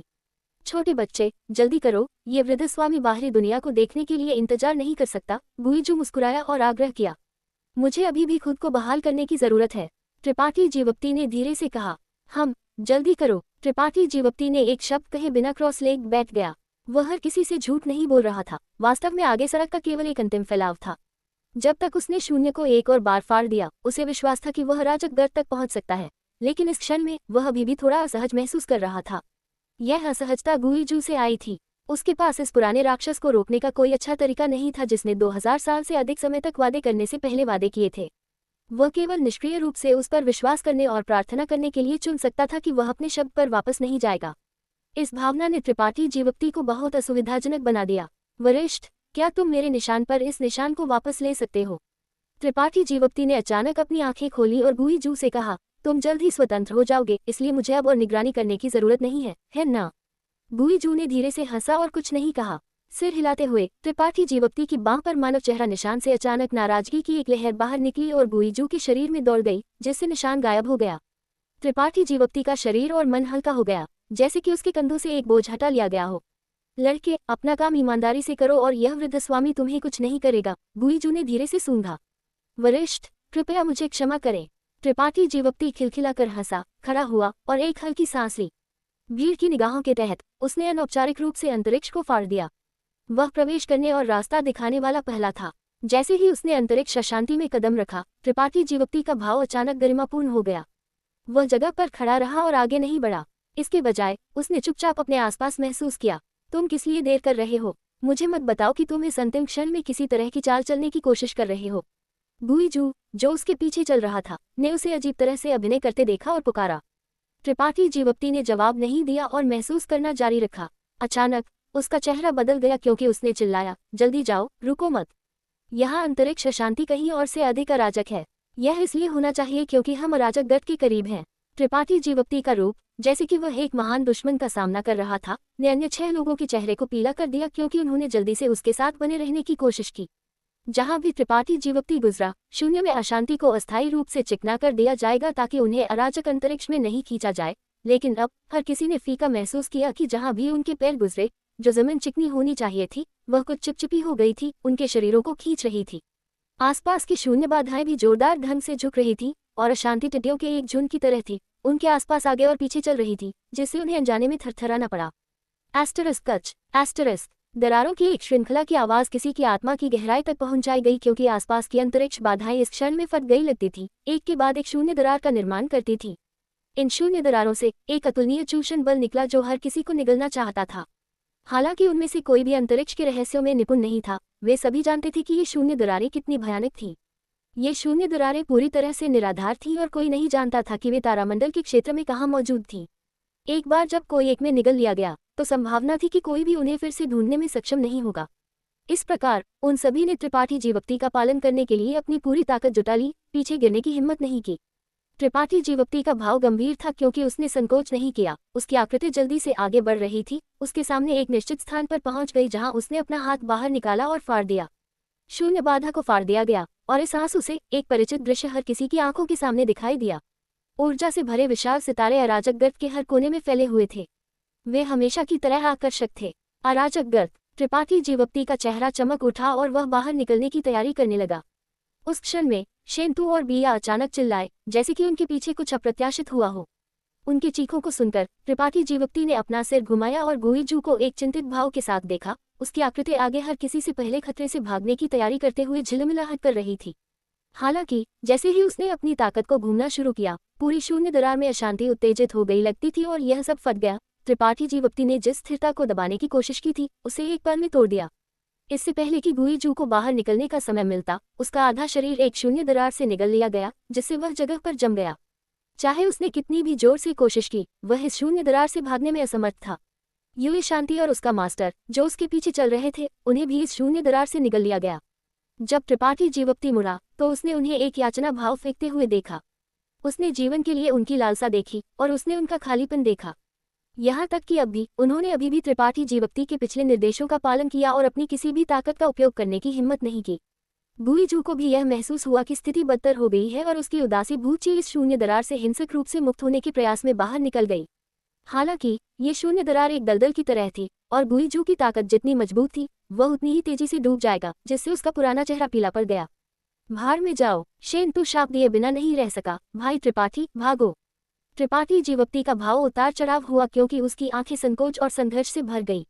उसने गुईजू को घूर कर देखा, जिसे शून्य दरार से निगल लिया गया था, जिसमें केवल उसका सिर बचा था। फिर हेजाओ और हिमियाओ को उसके मन में सभी प्रकार के विचार चमक रहे थे। त्रिपाठी जीवप्ती का शरीर जगह पर कठोर हो गया क्योंकि उसने आंतरिक रूप से संघर्ष किया। अगर उसने एक और कदम आगे बढ़ाया तो वह अराजकगढ़ तक पहुंचने और गुईजू के खतरे से भागने में सक्षम होगा। एक बार जब वह इस शून्य दरार से निगल लिया गया तो गुईजू भी एक रास्ता खोजने में सक्षम नहीं होगा। वह तैरते हुए महाद्वीप पर फंसे होने की तुलना में एक जीवन अधिक कड़वा और कठिन चखेगा। इस शून्य दरार में अकेले अपना बाकी का जीवन बिताएगा। त्रिपाठी जीवप्ती इस दृश्य को देखकर खुश था। हालांकि हेजाओ और हेमियाओ भी मर जाएंगे। उसे अभी भी याद था कि जब गुईजू उसे शून्य गलियारे का परीक्षण करने के लिए अंतरिक्ष सरनी में फेंकना चाहता था तो हेजाओ थी जो उसके लिए खड़ी होने और बोलने वाली पहली थी। भाई त्रिपाठी, शेनतू की गर्जना फिर से बजी। त्रिपाठी जीवप्ती ने उसके और बिया के आगे बढ़ने के रास्ते को अवरुद्ध कर दिया था, लेकिन शेनतू त्रिपाठी जीवप्ती को पार करने में बहुत शर्मिंदा था और घबराहट में अपने पैरों को टकराया। बिया का दिल भी उथल पुथल में था। उसकी सुंदर आंखें त्रिपाठी जीवप्ती की ओर टिकी हुई थी। ये सोच रही थी कि वह क्या चुनाव करेगा। ये संकोच केवल एक क्षण तक चला, इससे पहले कि त्रिपाठी जीवप्ती की आंखें दृढ़ हो गईं। अपना हाथ हिलाते हुए शून्य दरार का किनारा जो उसने फाड़ दिया था अचानक राक्षसी ज्वालाओं के साथ प्रज्वलित हो गया, जिससे शून्य दरार फिलहाल बंद होना असंभव हो गया। जाओ, त्रिपाठी जीवप्ती ने कहा। एक हाथ में शेनतू और दूसरे में बिया को पकड़ लिया। दोनों को बाहर फेंक दिया, इससे पहले कि एक उदासी चेहरे के साथ उड़ान भर लेता। भाई त्रिपाठी, शेनतू का चेहरा बदल गया क्योंकि उसने त्रिपाठी जीवप्ती को अपने पास से गुजरते हुए देखा और जब तक वह ठीक हो गया वह पहले ही अराजकगढ़ में पहुंच गया था। शून्य के बीच में त्रिपाठी जीवप्ती जल्द ही उन चारों के समूह को निगलने वाले शून्य दरार के सामने पहुंच गया। गुईजू को घूर कर देखा और जल्दी से कहा, अगर तुम जीना चाहते हो तो अपनी ताकत को रोको, मेरे लिए परेशानी पैदा मत करो। गुईजू का चेहरा नीले से सफेद हो गया क्योंकि उसने आज्ञाकारी ढंग से अपनी ताकत वापस ले ली अब और विरोध नहीं किया। मैं तुम्हें बचाऊंगा, इसलिए घबराओ मत और कुछ मत करो। त्रिपाठी जीवप्ती ने हेजाओ और हेमियाओ से कहा, इससे पहले कि सीधे उन चारों के सामने बैठ जाए और अपनी दिव्य चेतना को जारी कर दे, अपनी संचय और आध्यात्मिक ऊर्जा को एक एकल बिंदु में संघनन कर दे, इससे पहले कि उन्हें शून्य दरार में डाल दे। उसने अंतरिक्ष के रहस्यों की अपनी समझ को इस दरार में मिला दिया, इसके साथ अनुनाद करते हुए, और इसे फिलहाल अपने नियंत्रण को सुनने के लिए बनाया। जल्द ही जो चार लोग धीरे धीरे डूब रहे थे उन्हें खुशी से आश्चर्य हुआ कि खींचने वाला बल कमजोर हो गया था और गायब हो गया था। इतना ही नहीं, एक विपरीत बल भी था जो उन चारों को ऊपर की ओर धकेल रहा था, जिससे उन्हें दरार के बंधनों से भागने की अनुमति मिली। उन चारों के सभी उत्साहित लगे। हे बहनें, हेजाओ और हेमियाओ की सुंदर आंखें आंसुओं से भर गईं क्योंकि उन्होंने अपने सामने त्रिपाठी जीवप्ती को घूर कर देखा। उनके दिल खुशी से भर गए। उन्होंने सोचा था कि वे इस बार मरने वाले थे, लेकिन आखिरी क्षण में त्रिपाठी जीवप्ती उन्हें बचाने के लिए वापस आया था। उन सभी को पता था कि त्रिपाठी जीवप्ती ने एक बड़ा जोखिम लिया था। इसने उनके मनोभाव को सूक्ष्म रूप से बदल दिया क्योंकि एक अस्पष्ट भावना उनके दिलों के माध्यम से बहती थी, उनके कोमल शरीरों को गर्म करती थी। इस भावना ने उनके दिलों में घबराहट को दूर कर दिया और उन्हें चमका दिया, जैसे कि वे अब किसी भी तरह के खतरे से डरते नहीं थे। यहाँ तक कि युए शांति ने भी इस क्षण में त्रिपाठी जीवप्ती के प्रति अपनी राय बदल दी। एक कृतज्ञता का भाव उसके सुंदर चेहरे को भर रहा था। आह, हेमियाओ अचानक चिल्लाई क्योंकि उसने त्रिपाठी जीवप्ती के नीचे एक निश्चित जगह की ओर इशारा किया। हर किसी ने उस दिशा में देखा जहां वह इशारा कर रही थी और उनके भाव फिर से बदल गए। जहां त्रिपाठी जीवप्ती खड़ा था, एक और शून्य दरार दिखाई दी, जिससे वह धीरे से उसमें डूबने लगा। साथ ही अधिक और अधिक शून्य दरारें दिखाई दी। जाहिर तौर पर इस पहले से ही अराजक अंतरिक्ष को निगलना चाहती थी। त्रिपाठी जीवप्ती ने अचानक अपनी आंखें खोली और चिल्लाया, बाहर आओ। उसकी चीख को सुनकर उन चारों ने आगे बढ़ने की हिम्मत की। एक के बाद एक शून्य दरार से भाग गए और बाहर निकल गए। युए शांति समूह के पीछे थी और चाहे वह घबराहट के कारण था या कुछ और, वह ठोकर खाकर लगभग जमीन पर गिर गई। त्रिपाठी जीवप्ती ने जल्दी से उसे उठा लिया और अपनी बांह को उसकी कमर के चारों ओर लपेट लिया, इससे पहले कि जमीन में अनगिनत दरारें चौड़ी हो गईं और बिजली की एक बोल्ट की तरह गायब हो गईं। युए शांति तुरंत कठोर हो गई क्योंकि उसने अपनी कमर के चारों ओर बड़ी हाथ से ताकत और गर्मी महसूस की। यह ऐसा था जैसे उसे शापित कर दिया गया हो, थोड़ी सी भी ताकत बुलाने में असमर्थ थी। उसने अपना सिर घुमाया और अपने बगल में कनिष्ठ को देखा। अस्पष्ट रूप से सुरक्षा की एक भावना महसूस कर रही थी, जैसे कि वह एक शांत बंदरगाह में एक जहाज थी, जिससे उसका मनोभाव जटिल हो गया। त्रिपाठी जीवप्ती और समूह ने अराजकगढ़ में प्रवेश किया है। Episode number 1030। अराजकगढ़ में वापस शेनतू और बिया दोनों चिंता से शून्य दरार की ओर देख रहे थे। त्रिपाठी जीवप्ती की आकृति को देखने की उम्मीद कर रहे थे। हालांकि वे अंदर की स्थिति को बिल्कुल नहीं देख सकते थे।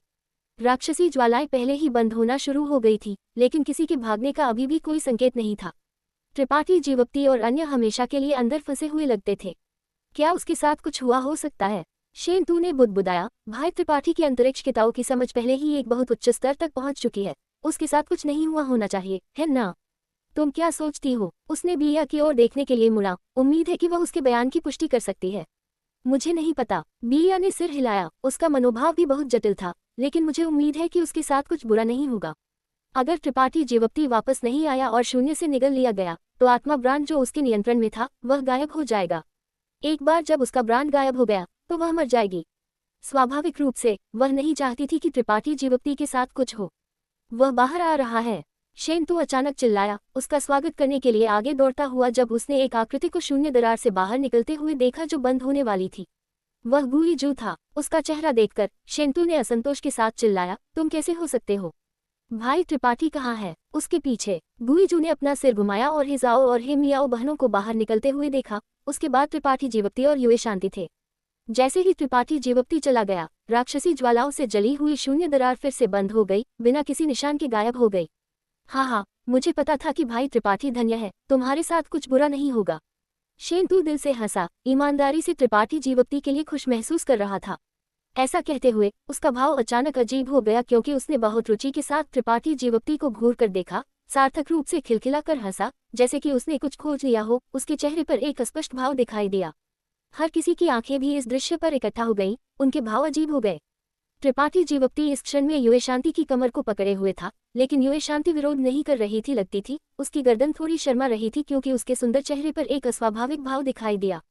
हे मियाओ अपना मुंह ढकने से खुद को रोक नहीं सकी क्योंकि उसकी सुंदर आंखें चौड़ी हो गईं, इस अविश्वसनीय दृश्य को घूर कर देख रही थी। उसे नहीं पता था कि उसके गुरु और त्रिपाठी जीवप्ती के बीच क्या हुआ था जब वह और उसकी बड़ी बहन चली गई थी कि अचानक इतने अंतरंग हो गए। जो उसके लिए सबसे अविश्वसनीय था वह ये था कि उसके गुरु का विरोध करने का कोई इरादा नहीं था। लगता था उसने कभी किसी आदमी को उसके 10 मीटर के भीतर आने की अनुमति नहीं दी थी, अकेले किसी अन्य द्वारा गले लगाया जाना छोड़ दे। ये पहली बार था जब उसने कभी ऐसा दृश्य देखा था। अगर तलवार संघ से उसके प्रशंसकों को इसका पता चल जाता तो वे निश्चित रूप से त्रिपाठी जीवप्ती के पीछे जाते। हेजाओ धीरे से खांसने से खुद को रोक नहीं सकी। यह नहीं जानती थी कि अपने गुरु को याद दिलाने के लिए क्या कहा जाए। इतनी सारी आंखों के जोड़ों से घूरने पर युए शांति का भाव और भी अधिक अस्वाभाविक हो गया। वह चाहती थी कि वह शून्य में वापस गोता लगा सके और फिर कभी बाहर न आए। त्रिपाठी जीवप्ती दूसरी ओर एक शब्द नहीं कहा और बस उसे जाने दिया, इससे पहले कि उसकी आकृति झिलमिलाहट करे और वह अचानक 1000 मीटर दूर उड़ गया। ठंडाई और सतर्कता से गुई जू को घूर कर देख रहा था क्योंकि वह किसी भी क्षण अंतरिक्ष को फाड़ने और भागने की तैयारी कर रहा था। अस्पष्ट माहौल तुरंत टूट गया और हर किसी का भाव गरिमापूर्ण हो गया। सभी आंखें गुई जू की ओर मुड़ गईं जैसे कि वे एक महान दुश्मन का सामना कर रहे थे।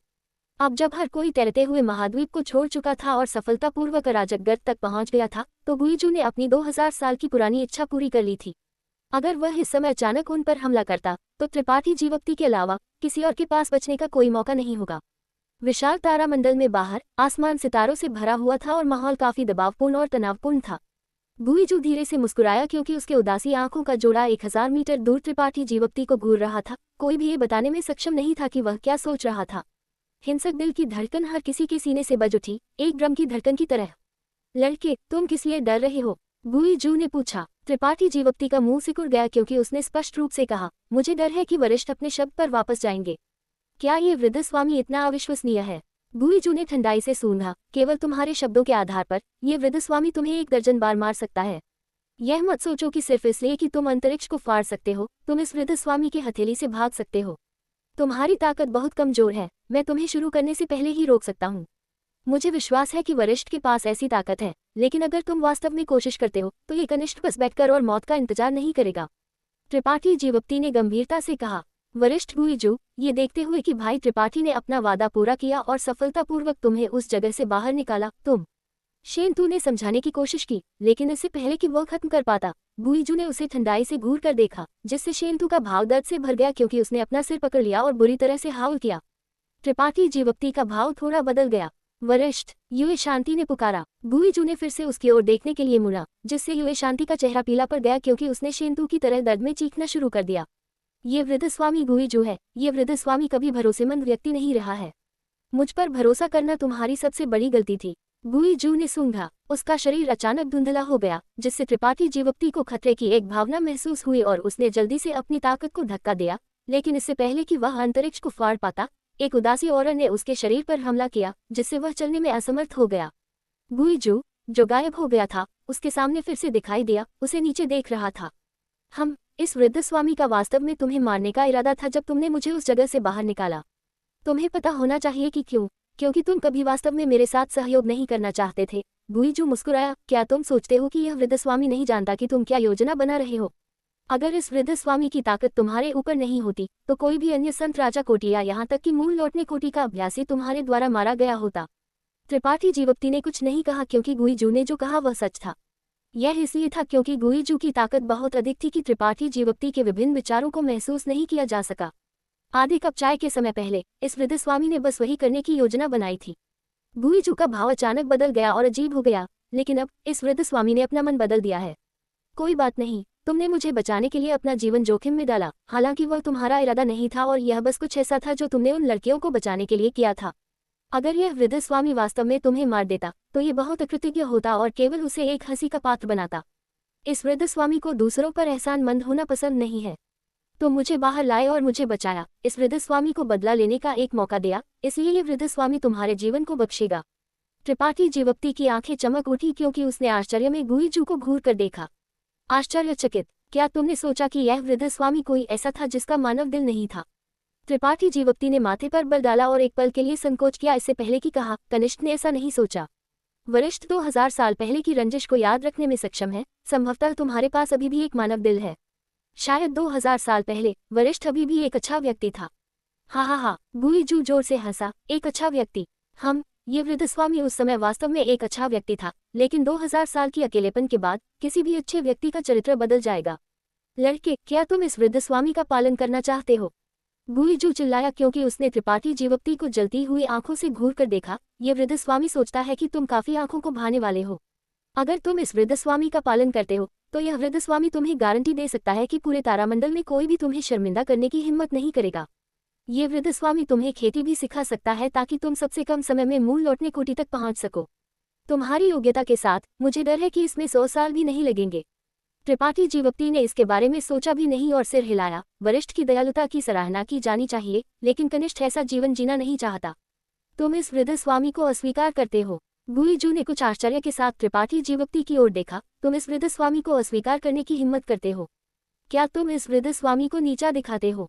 उसका भाव अचानक भयंकर और हिंसक हो गया, जैसे कि त्रिपाठी जीवप्ती के जवाब ने उसे असंतोष किया था और वह उसे तुरंत मार देगा। त्रिपाठी जीवप्ती शांत रहा और हंसा। वरिष्ठ को मजाक करना चाहिए। तुम एक मूल राजा कोटि तारा मास्टर हो। संभवतः कोई भी तुम्हारे पंखों के नीचे अपनी आशाएं रखेगा।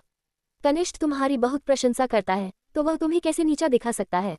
तो तुम क्यों अस्वीकार करते हो?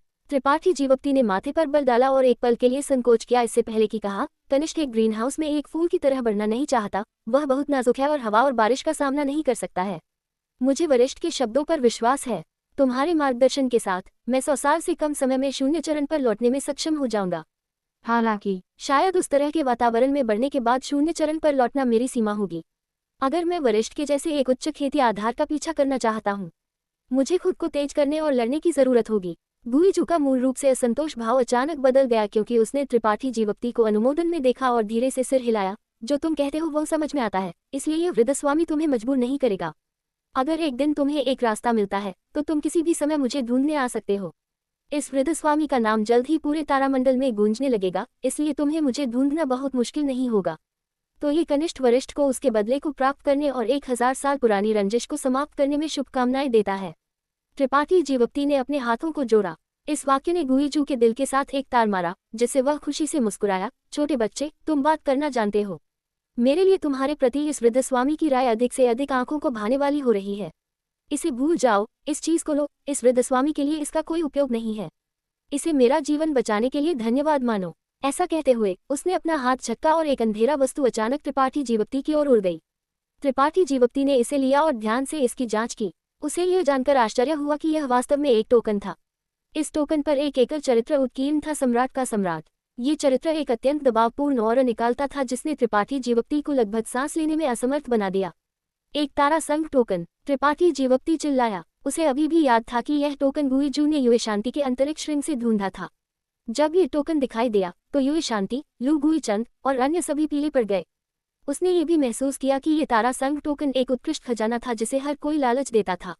वरिष्ठ, ये चीज तुम नहीं जानते कि यह किस लिए उपयोग किया जाता है? गुईजू ने पूछा। त्रिपाठी जीवप्ती ने सिर हिलाया। हम एक निम्न स्तरीय महाद्वीप से किसी के रूप में, मैं वास्तव में नहीं जानता। तारा संघ टोकन, जिसे तारा सम्राट टोकन के रूप में भी जाना जाता है, तारा क्षेत्र के महान सम्राटों की टोकन है। तारा क्षेत्र के महान सम्राट त्रिपाठी जीवप्ती की आंखों में एक अजीब रोशनी चमकी। वह बस एक किंवदंती है कि पूरा तारा क्षेत्र एक बार एक एकल व्यक्ति, तारा क्षेत्र के महान सम्राटों में से एक द्वारा नियंत्रित किया गया था। उसकी खेती इतनी उच्च है कि यह आकाश को वेध सकती है और पृथ्वी को वेध सकती है। यहाँ तक कि यह बुरा आदमी भी उसके जितना अच्छा नहीं हो सकता है।